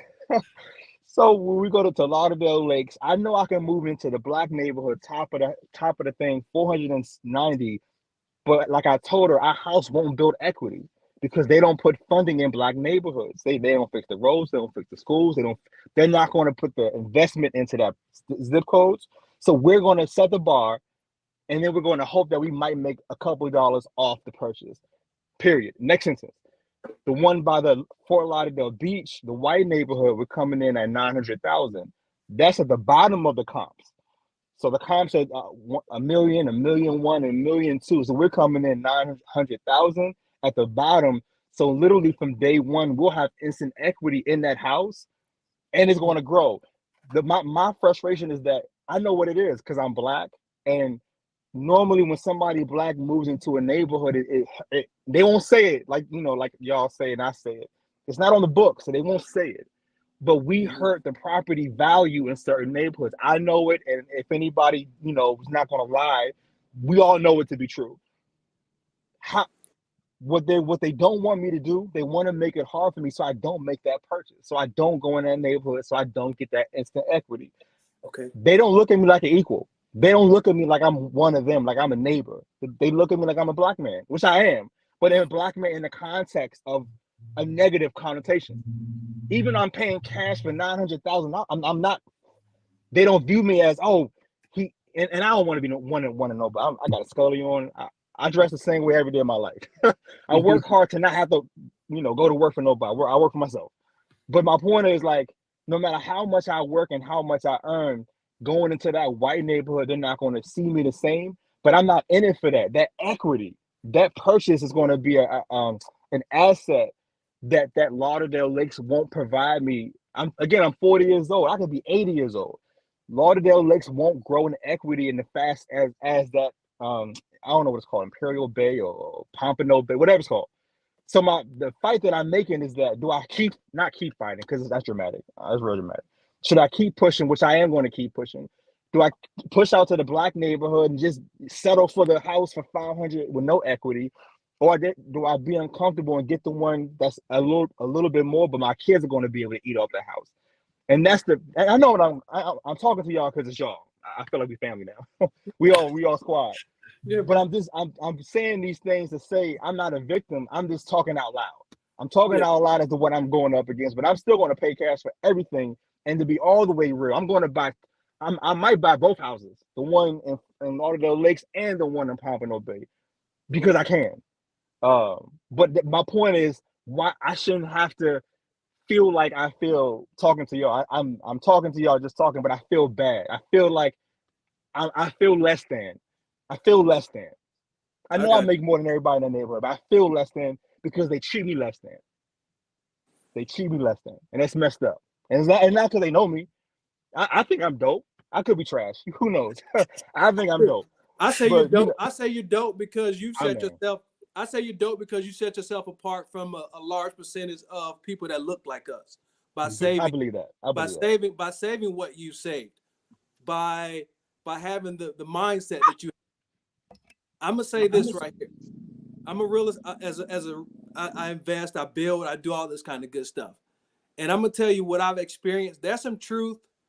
The black community, those neighborhoods that we don't want to be in, because we all know why we don't want to be in them. The crime, the trash on the ground. I own a property in Macon, Georgia that I bought cash.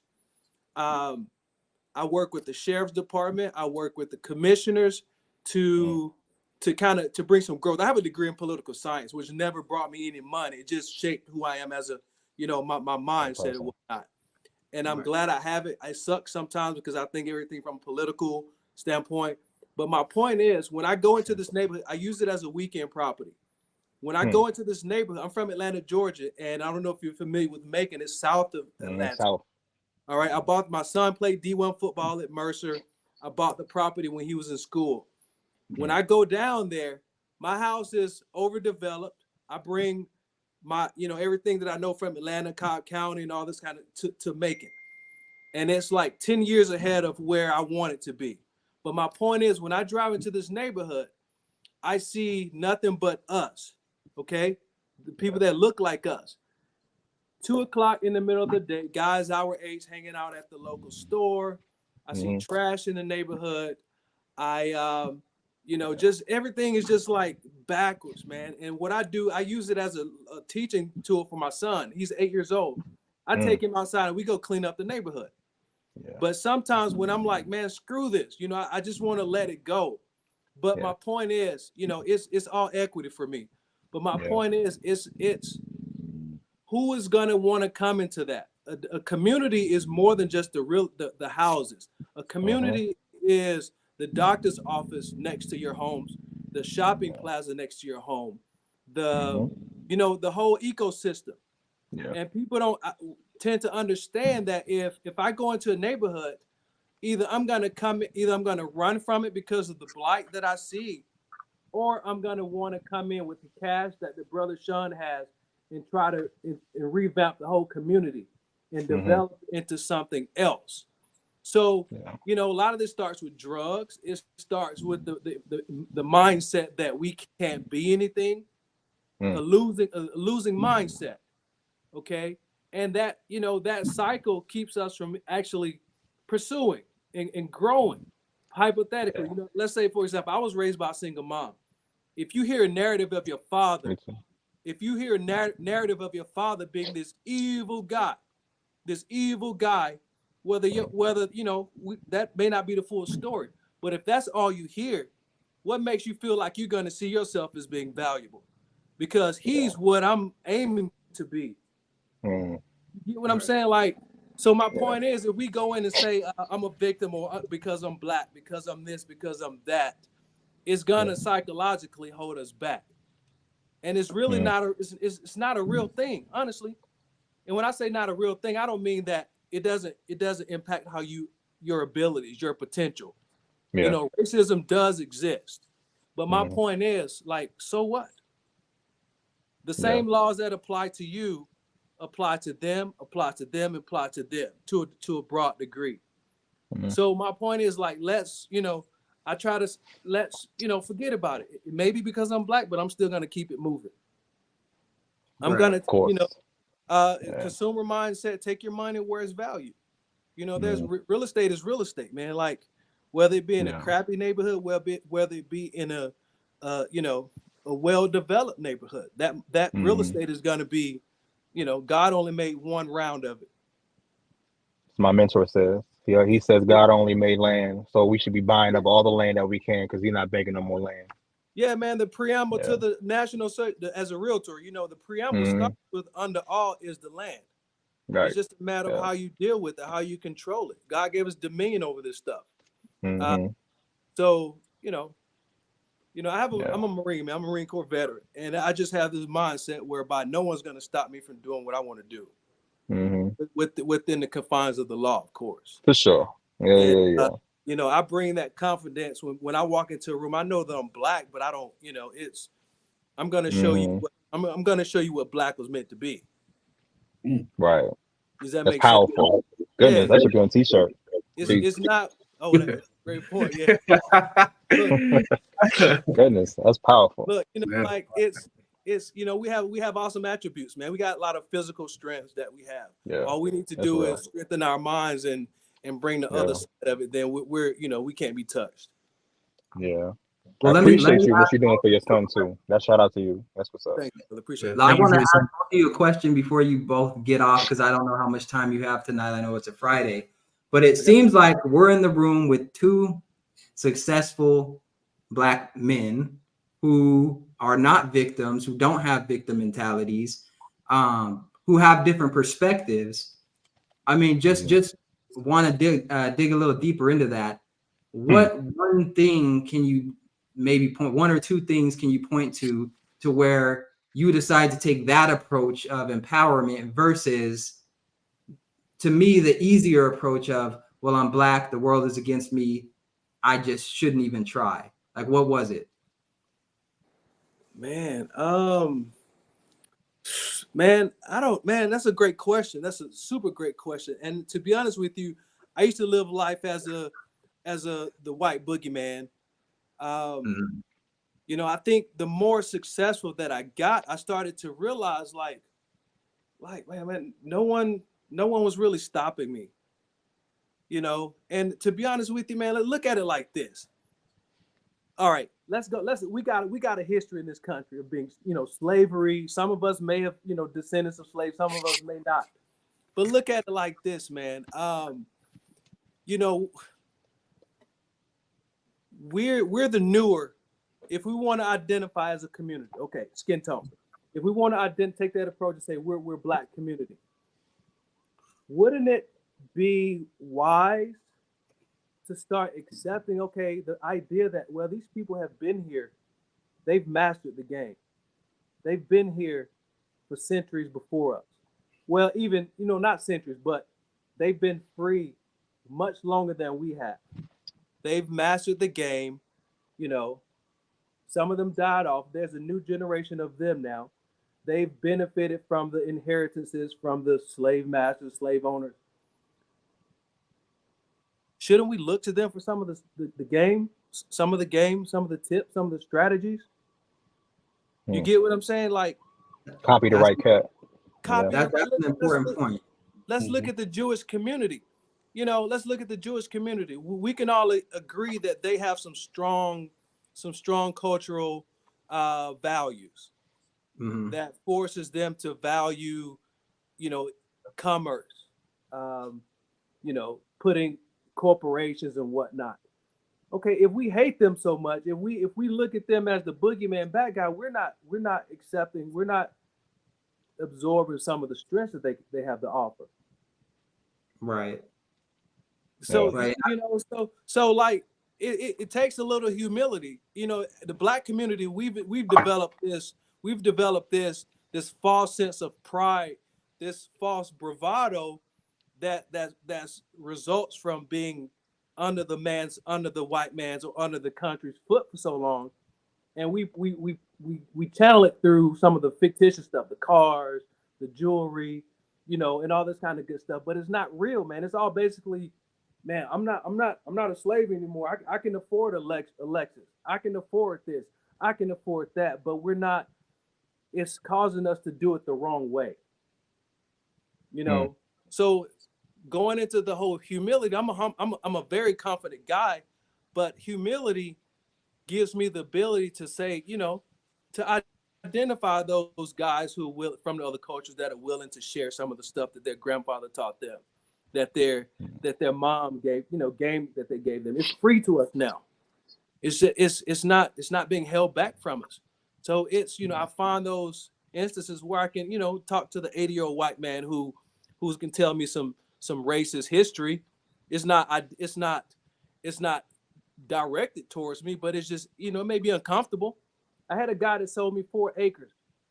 I bought the land from him. I negotiated, you know, outside of my whole, you know, agent title as an investor. I bought a piece of land from this guy, and the guy disclosed to me that land had been in his family since the crown. King George in Georgia.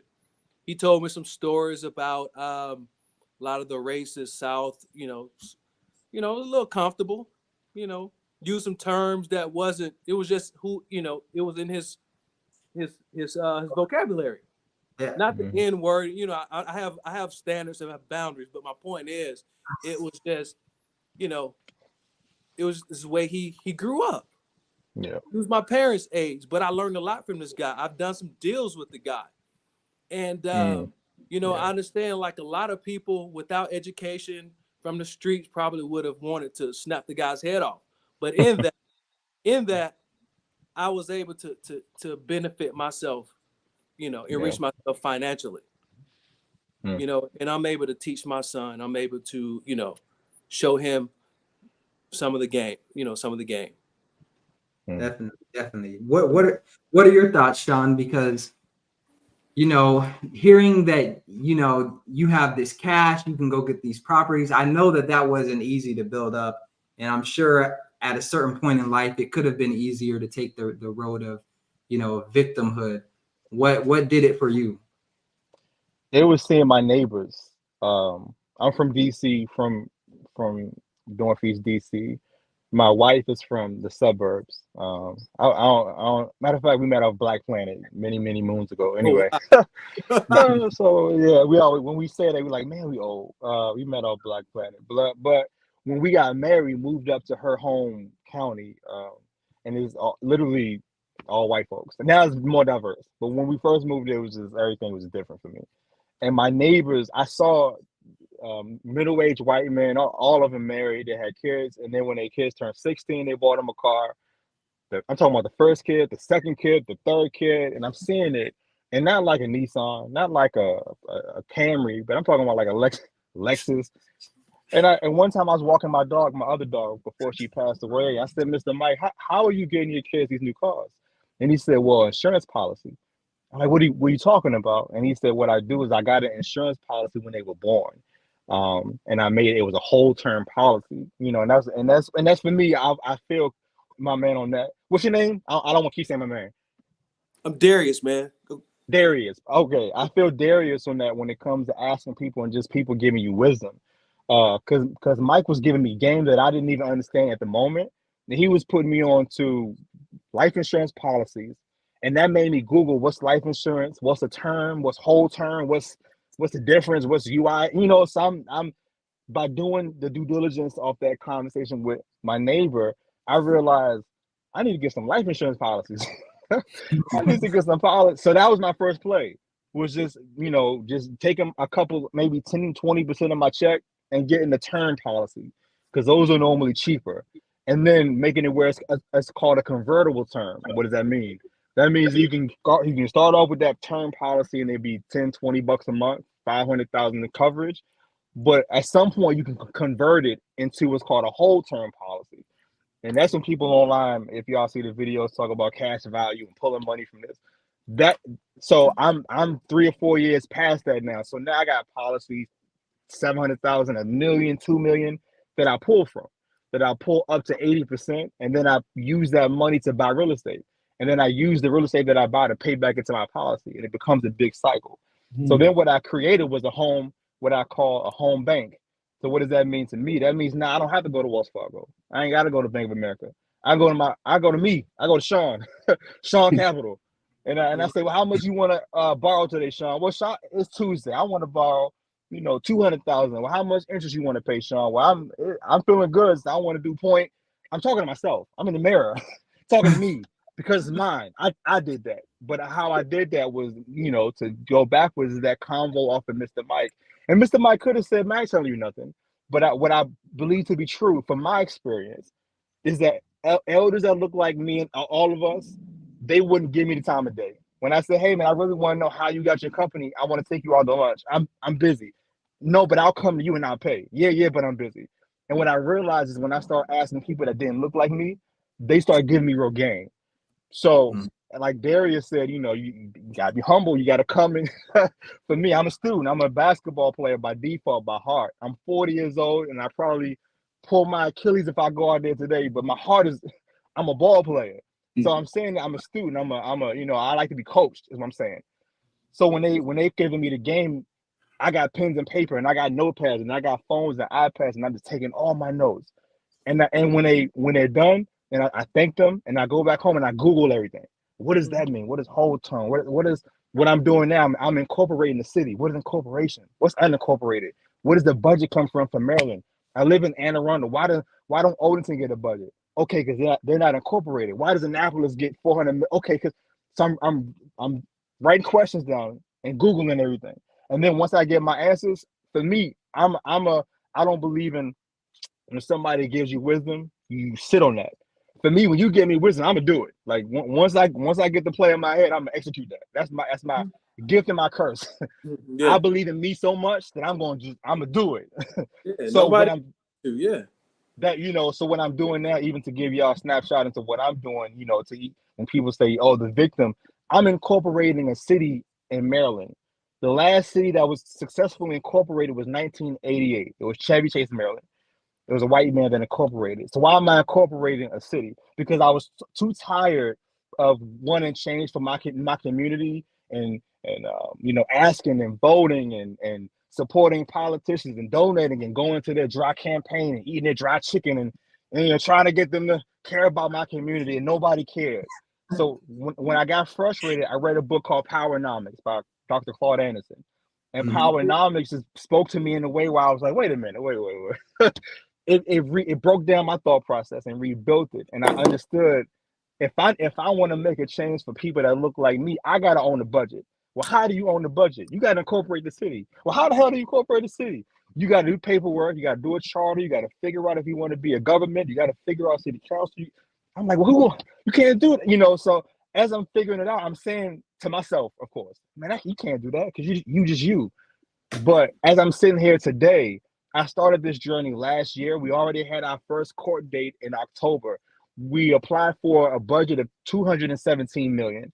They bumped that down. They approved the application for incorporation, but they bumped our budget down to $134 million. The next goal is there's going to be a special election in May. I have to get 24% of the city that I'm trying to incorporate to vote yes for incorporation. If they vote yes in May, then the city's, I won't say it because I've been having issues, but the city that I'm doing is going to be officially January 1 of 2025 will be an official city of Maryland, and we will have 134 million of state funding that I will be able to disperse. So why is that important? When I go to different areas and I go to downtown and I see the construction company and it's a white guy, and I go do a walkthrough on a property and it's a white woman. Why is my brain never processed that? But what it realizes, a lot of these construction companies are owned by white men who get their white women to get a minority grant, so they get the grants and they get the to be able to sell properties, you know, in these new developments. And I'm always wondering, why can't we have that grant? Why can't we be doing the construction? And the simple answer is we don't have the companies, we don't have the grants, we don't have the. So what I always tell my friends now that, you know, I don't get into what I'm and how I'm doing it, but I'm saying, yo, you got a brokerage, get your stuff straight.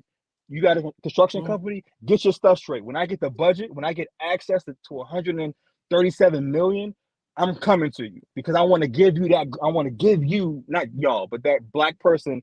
That's the black brokerage, the black construction company. Because it's not, you know, I hate when people say, well, black people, they can't. And when I say racism, they don't allow us to do it. It ain't that we can't do it. They don't allow us, they don't give us the blueprint. They don't show us how we can get a company and get a public grant and be able to. So what I'm saying is that now that I'm incorporating the city and I can, and I'm not gonna be a mayor, I'm getting somebody else. I don't want to, I'm gonna be cussing and fussing. I don't want to be on nobody's TV. I'm gonna ruin it all for everybody. So I don't want to be in front of nothing. But I want to be on city council. So when they come to my county trying to push certain things on the kids in my community, I don't want that. We have a city council. It's going to be a 11 person, and we're going to do it where one person votes no. We're not going to.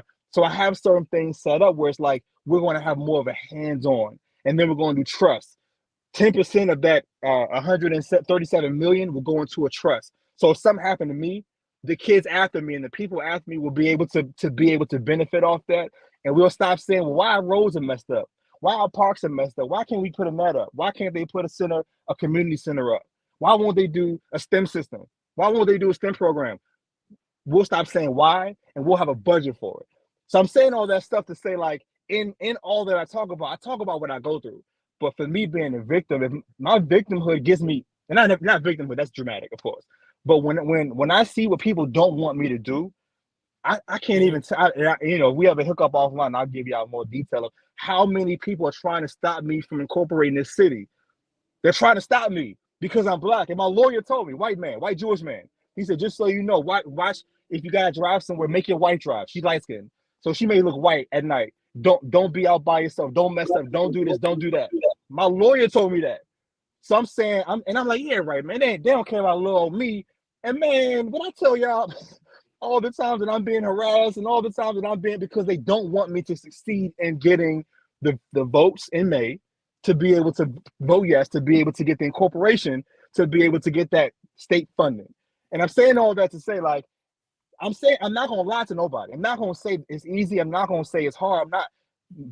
Being black is the coolest thing in the world to me. It's dangerous.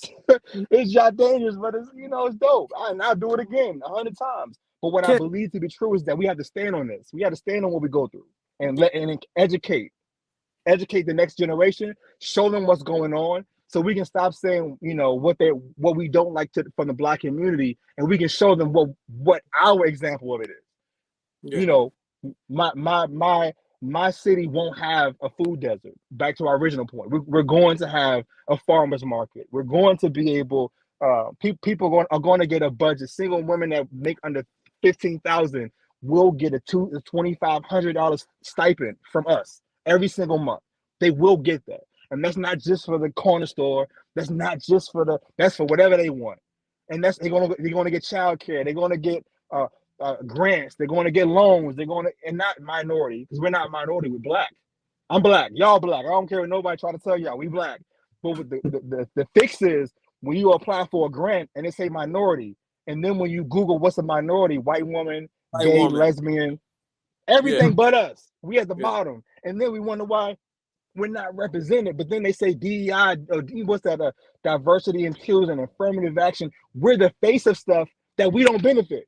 We're the face of stuff that we don't really get our hands in, because the white woman behind the scenes has has the finances to get the grant writer.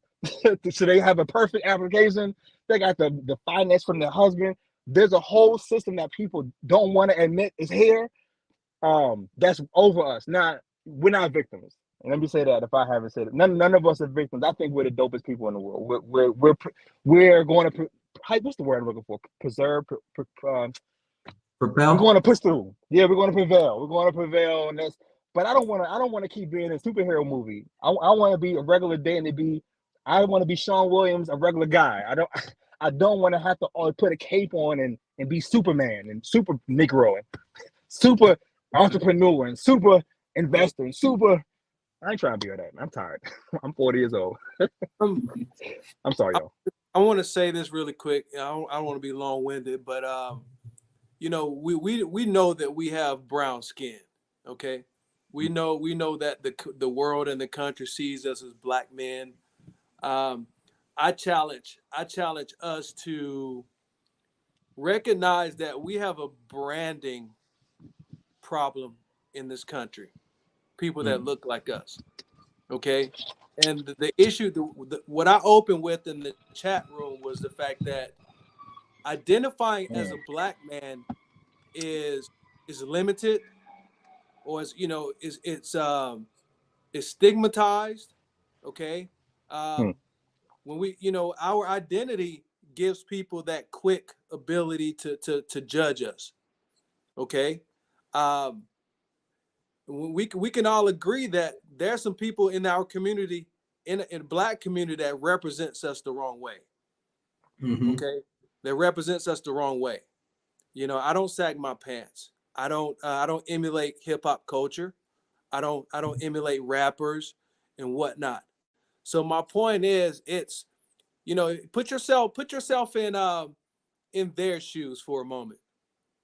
If you're in your own culture, and the image that precedes us is negative, only way you're going to find out is you run into one of us. And when I say one of us, is one of us four in this chat room now. Articulate, intelligent, not aggressive in the initial approach. You get what I'm saying? So I think, put yourself in some, step out of your own shoes and see that, I have a lot of white friends, and what I've discovered is that they don't hate black people. They look, a lot of times when I'm around when I'm rubbing elbows in the professional world with white guys, they're like, dude, you're different, and it lets me know that, okay, what's different about me? Because, I'm just who I am. This is me. There are a lot of me out there. Yeah. There are a lot of me out there. But the issue is they're not there to kiss our ass because we're black. And I think that's what a lot of us expect, and when that doesn't happen, they don't care the fact, when they say I don't see skin tone, we know that they see us physically, but what they're saying is they're not gonna hire you because you're black. They're not gonna kiss your ass because you're black. And a lot of us, because we've been oppressed or at the bottom of the totem pole for so long, we feel like it's our turn to be worshiped. Our turn to be worshiped. And that's not gonna happen. Step to the front of the room and let your real attributes shine. Let your attributes, let your business acumen, let your ability to communicate effectively shine. And that's all I say, man. I think that answers your question. What you asked me about what made me who I am or whatnot is my ability to, I don't care what color you are. When I walk into a room, I don't lead with my color. I lead with my ability to communicate. I lead with what I know. The fact that, you don't have to rub elbows with me after we leave this room. That's cool. I'm able to do that if that's what you want to do. Have a drink and discuss, discuss estates and real estate and offers and development and building code books. And, I can do that. My whole life is real estate. I'm a builder, contractor, real estate broker, all this good stuff. I can do that with you. And if you choose not to do business with me, that's on you. I'm going to make it happen some other way. I'm gonna adapt and overcome. So yeah, man. I have an interracial son. I have two boys. My oldest son played pro ball. He's an educator. My middle son's 28. He's a licensed plumber, union. Then I have a interracial son. He's private school. This dude is way ahead of where I was. He watched me build a house from ground up. He helps me clean up the community. He helps me you know, he's there with me when I'm talking to commissioners, when I'm talking to the sheriff's department, when I'm So cleaning up, when I'm busting some dude's balls for hanging out at the store, devaluing my community, throwing trash on the ground. You yeah, know, he's there. He plays Monopoly, and I teach him the game when we're yeah, playing Monopoly. When he loses all of his money, and I have to show him how to mortgage his land and, you know, why yeah, rental properties are important. You know, yeah. this he sees that.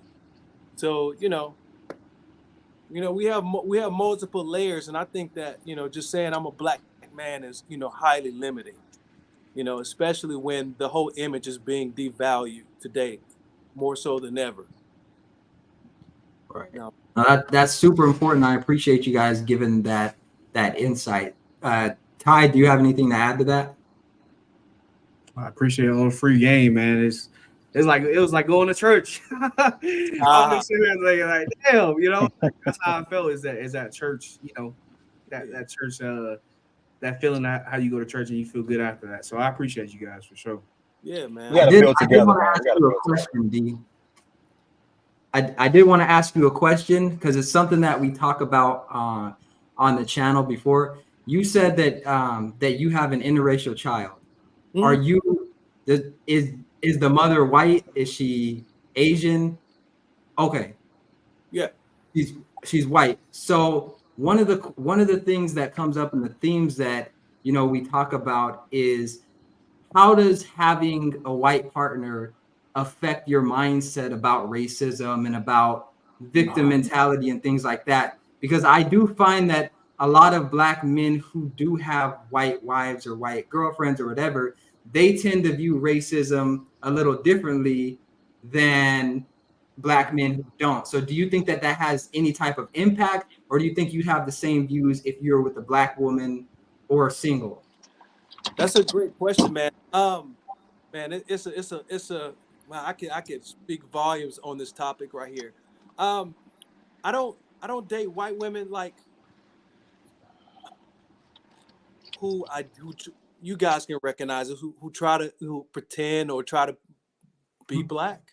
Be down So with the yeah, down man. with the Brown, Charlie Brown. It's I found statistics show that we date who's in our vicinity, who's in our professional setting. And it's a whole different culture, man. Like a lot of them have found that I'm not like the rest. I'm not like the rest. And I don't like, and dude, I was raised in the hood. I am who I am. What you see is who I am. But like, honestly, like when I'm in the confines of my home, I go to the hood and pick up some candy, some hood candy. You know what I'm saying? It comes out when I'm hanging around the house. I make references that they can't understand. But at the end of the day, I'm a leader of whatever relationship I'm in. And that relationship they benefit from. On their end, man, it's amazing what you find, culturally speaking. Their grandfathers, their grandmothers, the opportunities are just like, it's crazy to discover the stuff that you've achieved over your professional life. They grew up with. You get what I'm saying? They grew up with it. It's a discovery. It's a discovery. And I'm 46 years old, man. I don't fall into this I'm in love stuff.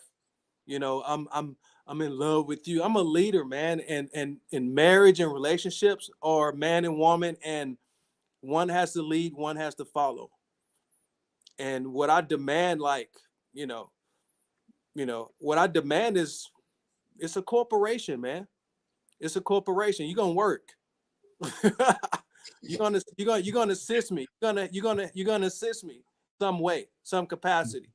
The hours that you go and put the work for for your boss, I don't want to hear about it. I'm that same dude.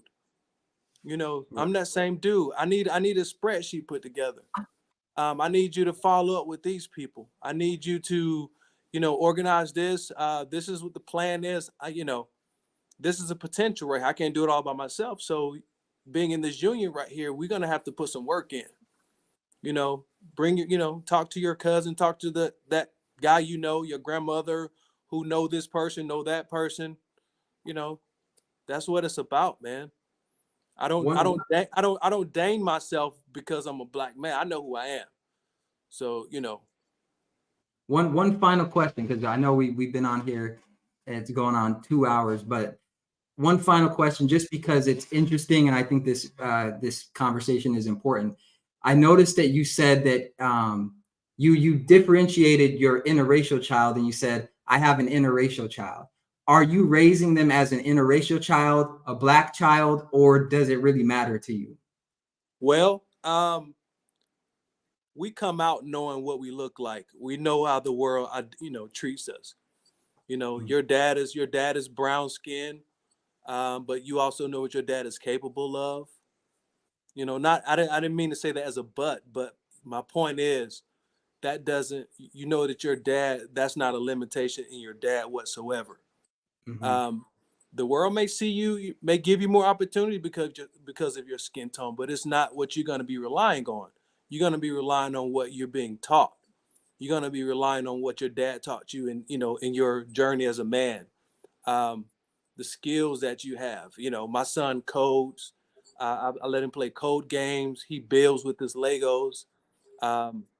He knows how to build a house, do floors, and all this kind of good stuff. And he's 8 years old. And I try to strengthen in him those attributes that weren't strengthened in me because I was raised by a single mother. So I try to, I know how to pour into him and genetics are genetics, man. They're supposed to get better with each generation. And in my early 40s, I started to recognize this. And, it's going to naturally happen, but I also put time and effort into making sure that he gets that, first confidence. We're not going to reach our potential if we don't have confidence. Statistics show that boys do better in STEM programs when they have a present father. Mm-hmm. And these are things that I, like my potential didn't come into play until later on in life.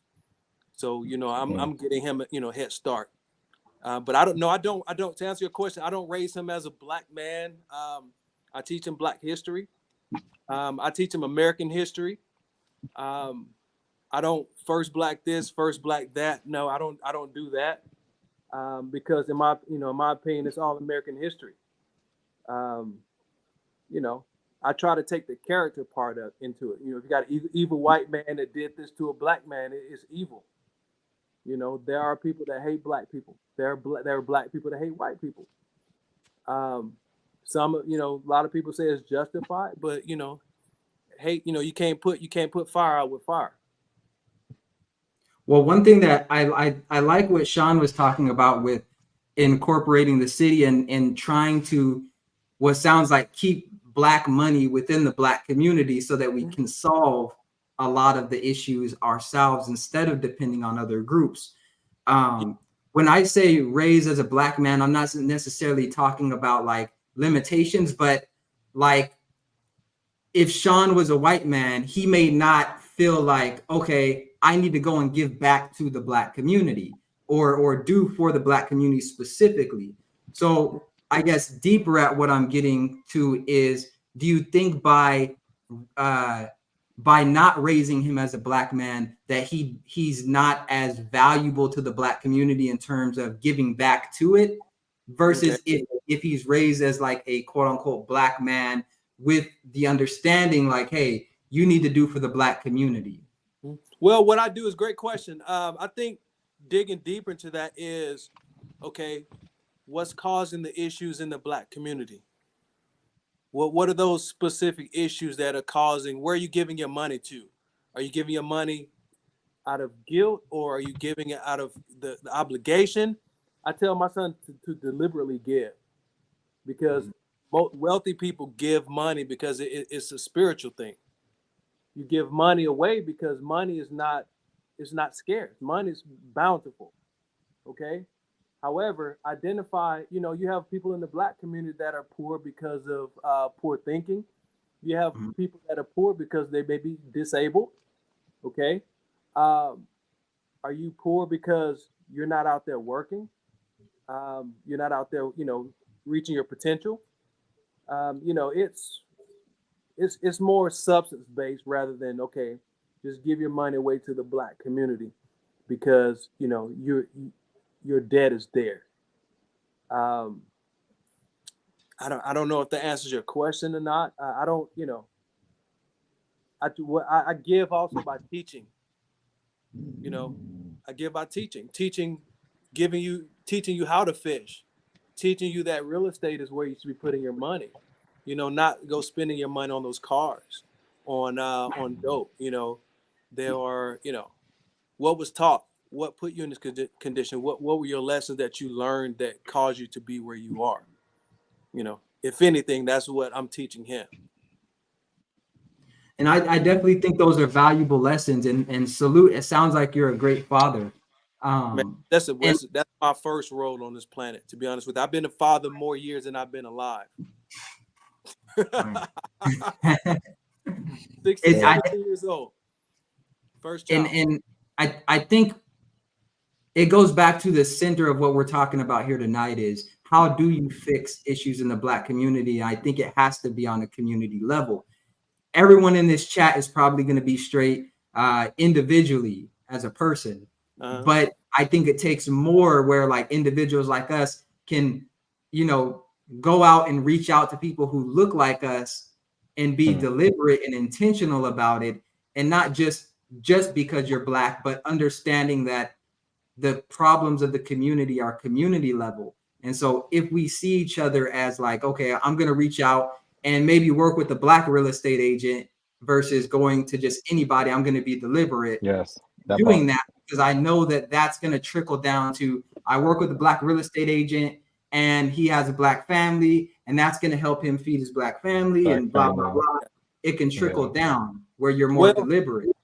I'm going to say this, deliberately speaking, I do find myself teaching what I know to those within the Black community. Because going back to what I was saying is that we're the ones that are most deficient when it comes to these high level investing and real estate and whatnot. So that's naturally where my gifts go, if that makes sense. And to be honest with you, a lot of individuals from other cultures, they know a lot of this stuff already, or it's already at their disposal. So to answer your question, it is deliberate. What I teach, the knowledge that I give is directed in the community. Yes. Okay. Yes. That's great. And, so I mean, like giving in my mind, giving is not just I'm gonna give you some cash, because cash don't mean nothing. No. And that's the problem. Like, if you're giving out cash, I'm gonna go jump some turkeys off in the hood every year. Like that's creating a dependency. You know how they say don't feed the fish, don't feed this, don't feed that, don't feed that. On the higher level, that's what's going on. That's what's going on when you find yourself giving those devalued resources such as cash and food and whatnot. You teach the fish. These are all biblical perspectives. King Solomon, Mansa Musa, all these people, these are wealthy people. The wealthiest people are the ones that are giving real valuable tools and resources away. Because in order to, your spiritual gifts to reach their potential, you have to reach more people. The more value you offer to people, the wealthier you become. That's how you get those people. You're creating value. The more valuable you make yourself, the more enriched you become. Absolutely. And I just want to say, as we wrap up, I appreciate both of y'all for coming on and giving your perspective. I definitely want to connect with y'all offline sometime in the future. I don't know if you have Instagram. Invite me back. I've been looking for this platform. It popped on my algorithm. I saw, I wasn't trolling. It was it's a lot of garbage on YouTube. And this was one of the, the demographic. You guys, we all look alike, same age group. It seems, it appears on the surface. And I figured I have a little bit, a little something to offer. And I would love to come back whenever, we do the shows every Friday. We do the live shows every Friday at 7 p.m. Central Standard Time. Anytime you want to come up, the link will be in the description or in the comments, and you just click on it and, come give your perspective on whatever we're talking about that week. And, Okay. comment. And of course, I don't know if you subscribed yet, but hit that I will. subscribe button. I will. Great I'm content. on Instagram as well for both of you at Skits by Fitz. Right there. So you can find me on Instagram and just hit me up with a message. D, you're a real estate agent in Florida. I may have some people I may want to send to you that need some help with real estate in Florida. Sean, you talking all that cash. There's a lot of land out here in Texas. I might be able to help you get something done. I have my real estate license out here, so I have I have a couple million that I need to run through every quarter. So anybody that has access to opportunities, my buying point specifically, I'm looking at commercial, I'm looking at multi-unit. But if y'all just got a one-off, because we're building, I do believe in just helping people. So if y'all got some stuff, I'll get it through y'all. But Bring your if money you to also, Atlanta. you said when Bring I your move, money to man, Atlanta. I ain't going down there. Man. I ain't going. Hey, I feel you, Atlanta? yeah. I'm not talking because about you're in Florida, D, right? No, man. He- I became a he's broker in Florida. I practiced in Jacksonville, and I've since moved back to Atlanta Okay. because that's where the market served me better. But I was telling Sean like the whole Atlanta superficial. I'm from here, Okay. and like I tell you right now, man, I don't hang out in the streets. I don't do the strip clubs. I did all that in my early 20s before I joined the Marine Corps and everything, and shortly thereafter. But I'm a man of God now. My son's my focus. Building everything back here in Atlanta is when I say Atlanta, I mean Metro Atlanta. Right, Metro All Atlanta, the not specifically a opportunities city. outside of the city. I used to have two Airbnbs in I'm from Metro. Atlanta, so we. I used to have two Airbnbs Okay. in Midtown Atlanta. The way I'm sorry, I hate that I'm talking to y'all and I was like in the dark. I'm trying to get in my. So when and the way that I do my Airbnbs is I do them. I don't buy them. I do corporate lease. I rent it with my apartment and then I sublease it to tenants. That's how I do that. But I think you probably know better than me. In 2021, they passed an ordinance for people who are out of town investors that we really couldn't participate. You had to be a resident of Georgia, specifically Atlanta. You can only have two property, and one had to be owner finance. They had a whole bunch of laws that they put into fruition. And then the apartment complex that I had my leases with canceled my leases. So they didn't, even though I didn't buy, when that law passed, they got rid of my contract. So I think I was 4 months in and they got rid of it. So ever since they got rid of that, my brain is always ex-Atlanta. And it's not Atlanta, it's the short-term rental of the city. But again, when I talk about incorporating the city, that's where it started. When I realized, I said, well, how can they cancel my lease? Because I had a lease.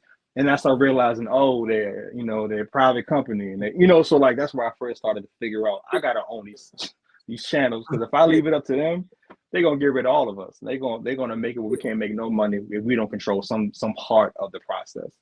But if y'all if y'all come in contact with multi-units, with commercial property, if it's vacant, if it's I can get capital, I can use my own capital. I'm closing in 7 days. So whatever y'all have, and I can fly out to y'all. Obviously, I'm going to Florida in a couple of days. I can fly wherever I got to fly to make it happen. I'd much rather not do it if I don't have to. But multi-units are just easier when it comes to the financing part because they're already an investment for me. Single family, they're liabilities. I don't like to buy single family properties as an investment. You want more doors as possible, many doors as possible.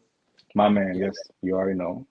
Yeah. And we need to work these, even us in this time we've been together. That's why I haven't hopped off. I kept on because for me, we need to keep building and we need to make sure we're supporting each other, because a lot of times, and not saying any of y'all, but I'm just my experience.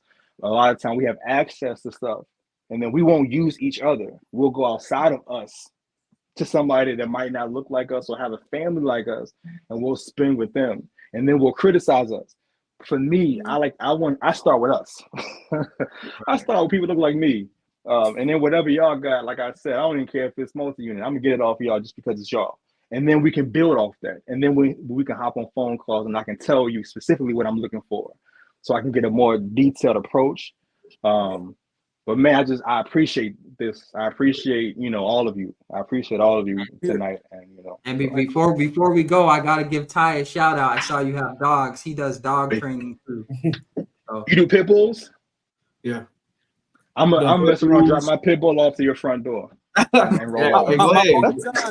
We'll get him all right. My oldest son's he's a former pro football player. He has a kennel. He breeds Cane Corsos. He could probably use you as a resource. Yes, what part of Florida are you in, Ty? I'm originally from Tallahassee, like Panama City, Tallahassee area. But now I live out in Bainbridge, Georgia. pretty much. But now I'm out west in Colorado. Ugh. Okay. Why everybody crapping on my home? Hate on Colorado, bro. Is it because the Dion? Hurt my soul. Man, how do you like Colorado? I'm sure you like it by now. Yeah, I mean, went out to school. That's how I met Fitz. We went out to school here, done my master's here. It kind of felt like home away from home, truly. And it wasn't too much of it was kind of a culture shock because being in Florida, people different out there. Coming out here, I had to mold myself a little bit more because I was expecting the same reaction, but I didn't get that. I mean, I made some good relationships out here. Never really had any problems that I had down there, and it's chill. That's what's up. That's what's up, man. I'm a fan of us going in places where we're not comfortable because I'm a mentor to some people, and like my mentor told me, we're not going to truly hit our stride until we're uncomfortable. As long as we're comfortable, we're never going to be great. You're going to have to step outside of your comfort zone to get to a space where you can really, see what you're made of. So I'm you don't know me, but as a big brother, I'm proud of you. I'm proud of all y'all. I'm proud of y'all. Appreciate you, brother. You too. And Darius, man, you my OG, so I'm gonna link up with you regardless. It's good We meeting definitely you. and we'll definitely be on Friday. So if you guys ever want to come up, definitely hit us up on Instagram, and we'll have to connect. My Instagram is 40 Acre Legacy. Also, I don't go on there much. It's 40 _ legacy _ 40 Acre Legacy. Yeah, 40 _ legacy _ what I just say? I'm getting old. 40 Acre Legacy. Legacy _ acre or 40 Acre Legacy, or maybe 40 Acre Legacy Group. My wife did it for me. 40 Acre Legacy Group. Where's the underscore on Instagram? At? It should be after each, like 40 _ acre _ legacy, 40 Acre Legacy Group. Yeah, 40 Acre Legacy Group, and after every pause, it's an underscore. I got a company, 40 Acre Legacy. That's my first company, and when I first got into real estate, I kept doing wholesale, and nobody in these white areas would give me a chance. And I said, man, I'm gonna go do a company, and I'm gonna do my first deal, and I'm gonna make them, print out a check, and it's gonna say 40, to the order of 40 Acre Legacy, and I'm gonna pick it up, and I'm gonna be. Anyway, I did all of that, but when I came to pick it up, I wasn't a jerk. I thanked them for their effort and got more deals. But my first thought process behind that was I wanted people to understand what I'm out here for. I'm out for these acres, 40 acre, but more than that specifically. Anyway, absolutely. Well, we definitely appreciate y'all's time. I'm gonna go eat some cereal and watch that new Avatar on Netflix. My man. So definitely appreciate y'all, and y'all have a great night. Peace. Y'all too, man. Y'all too. Be safe. All right. Good night, y'all. Good night.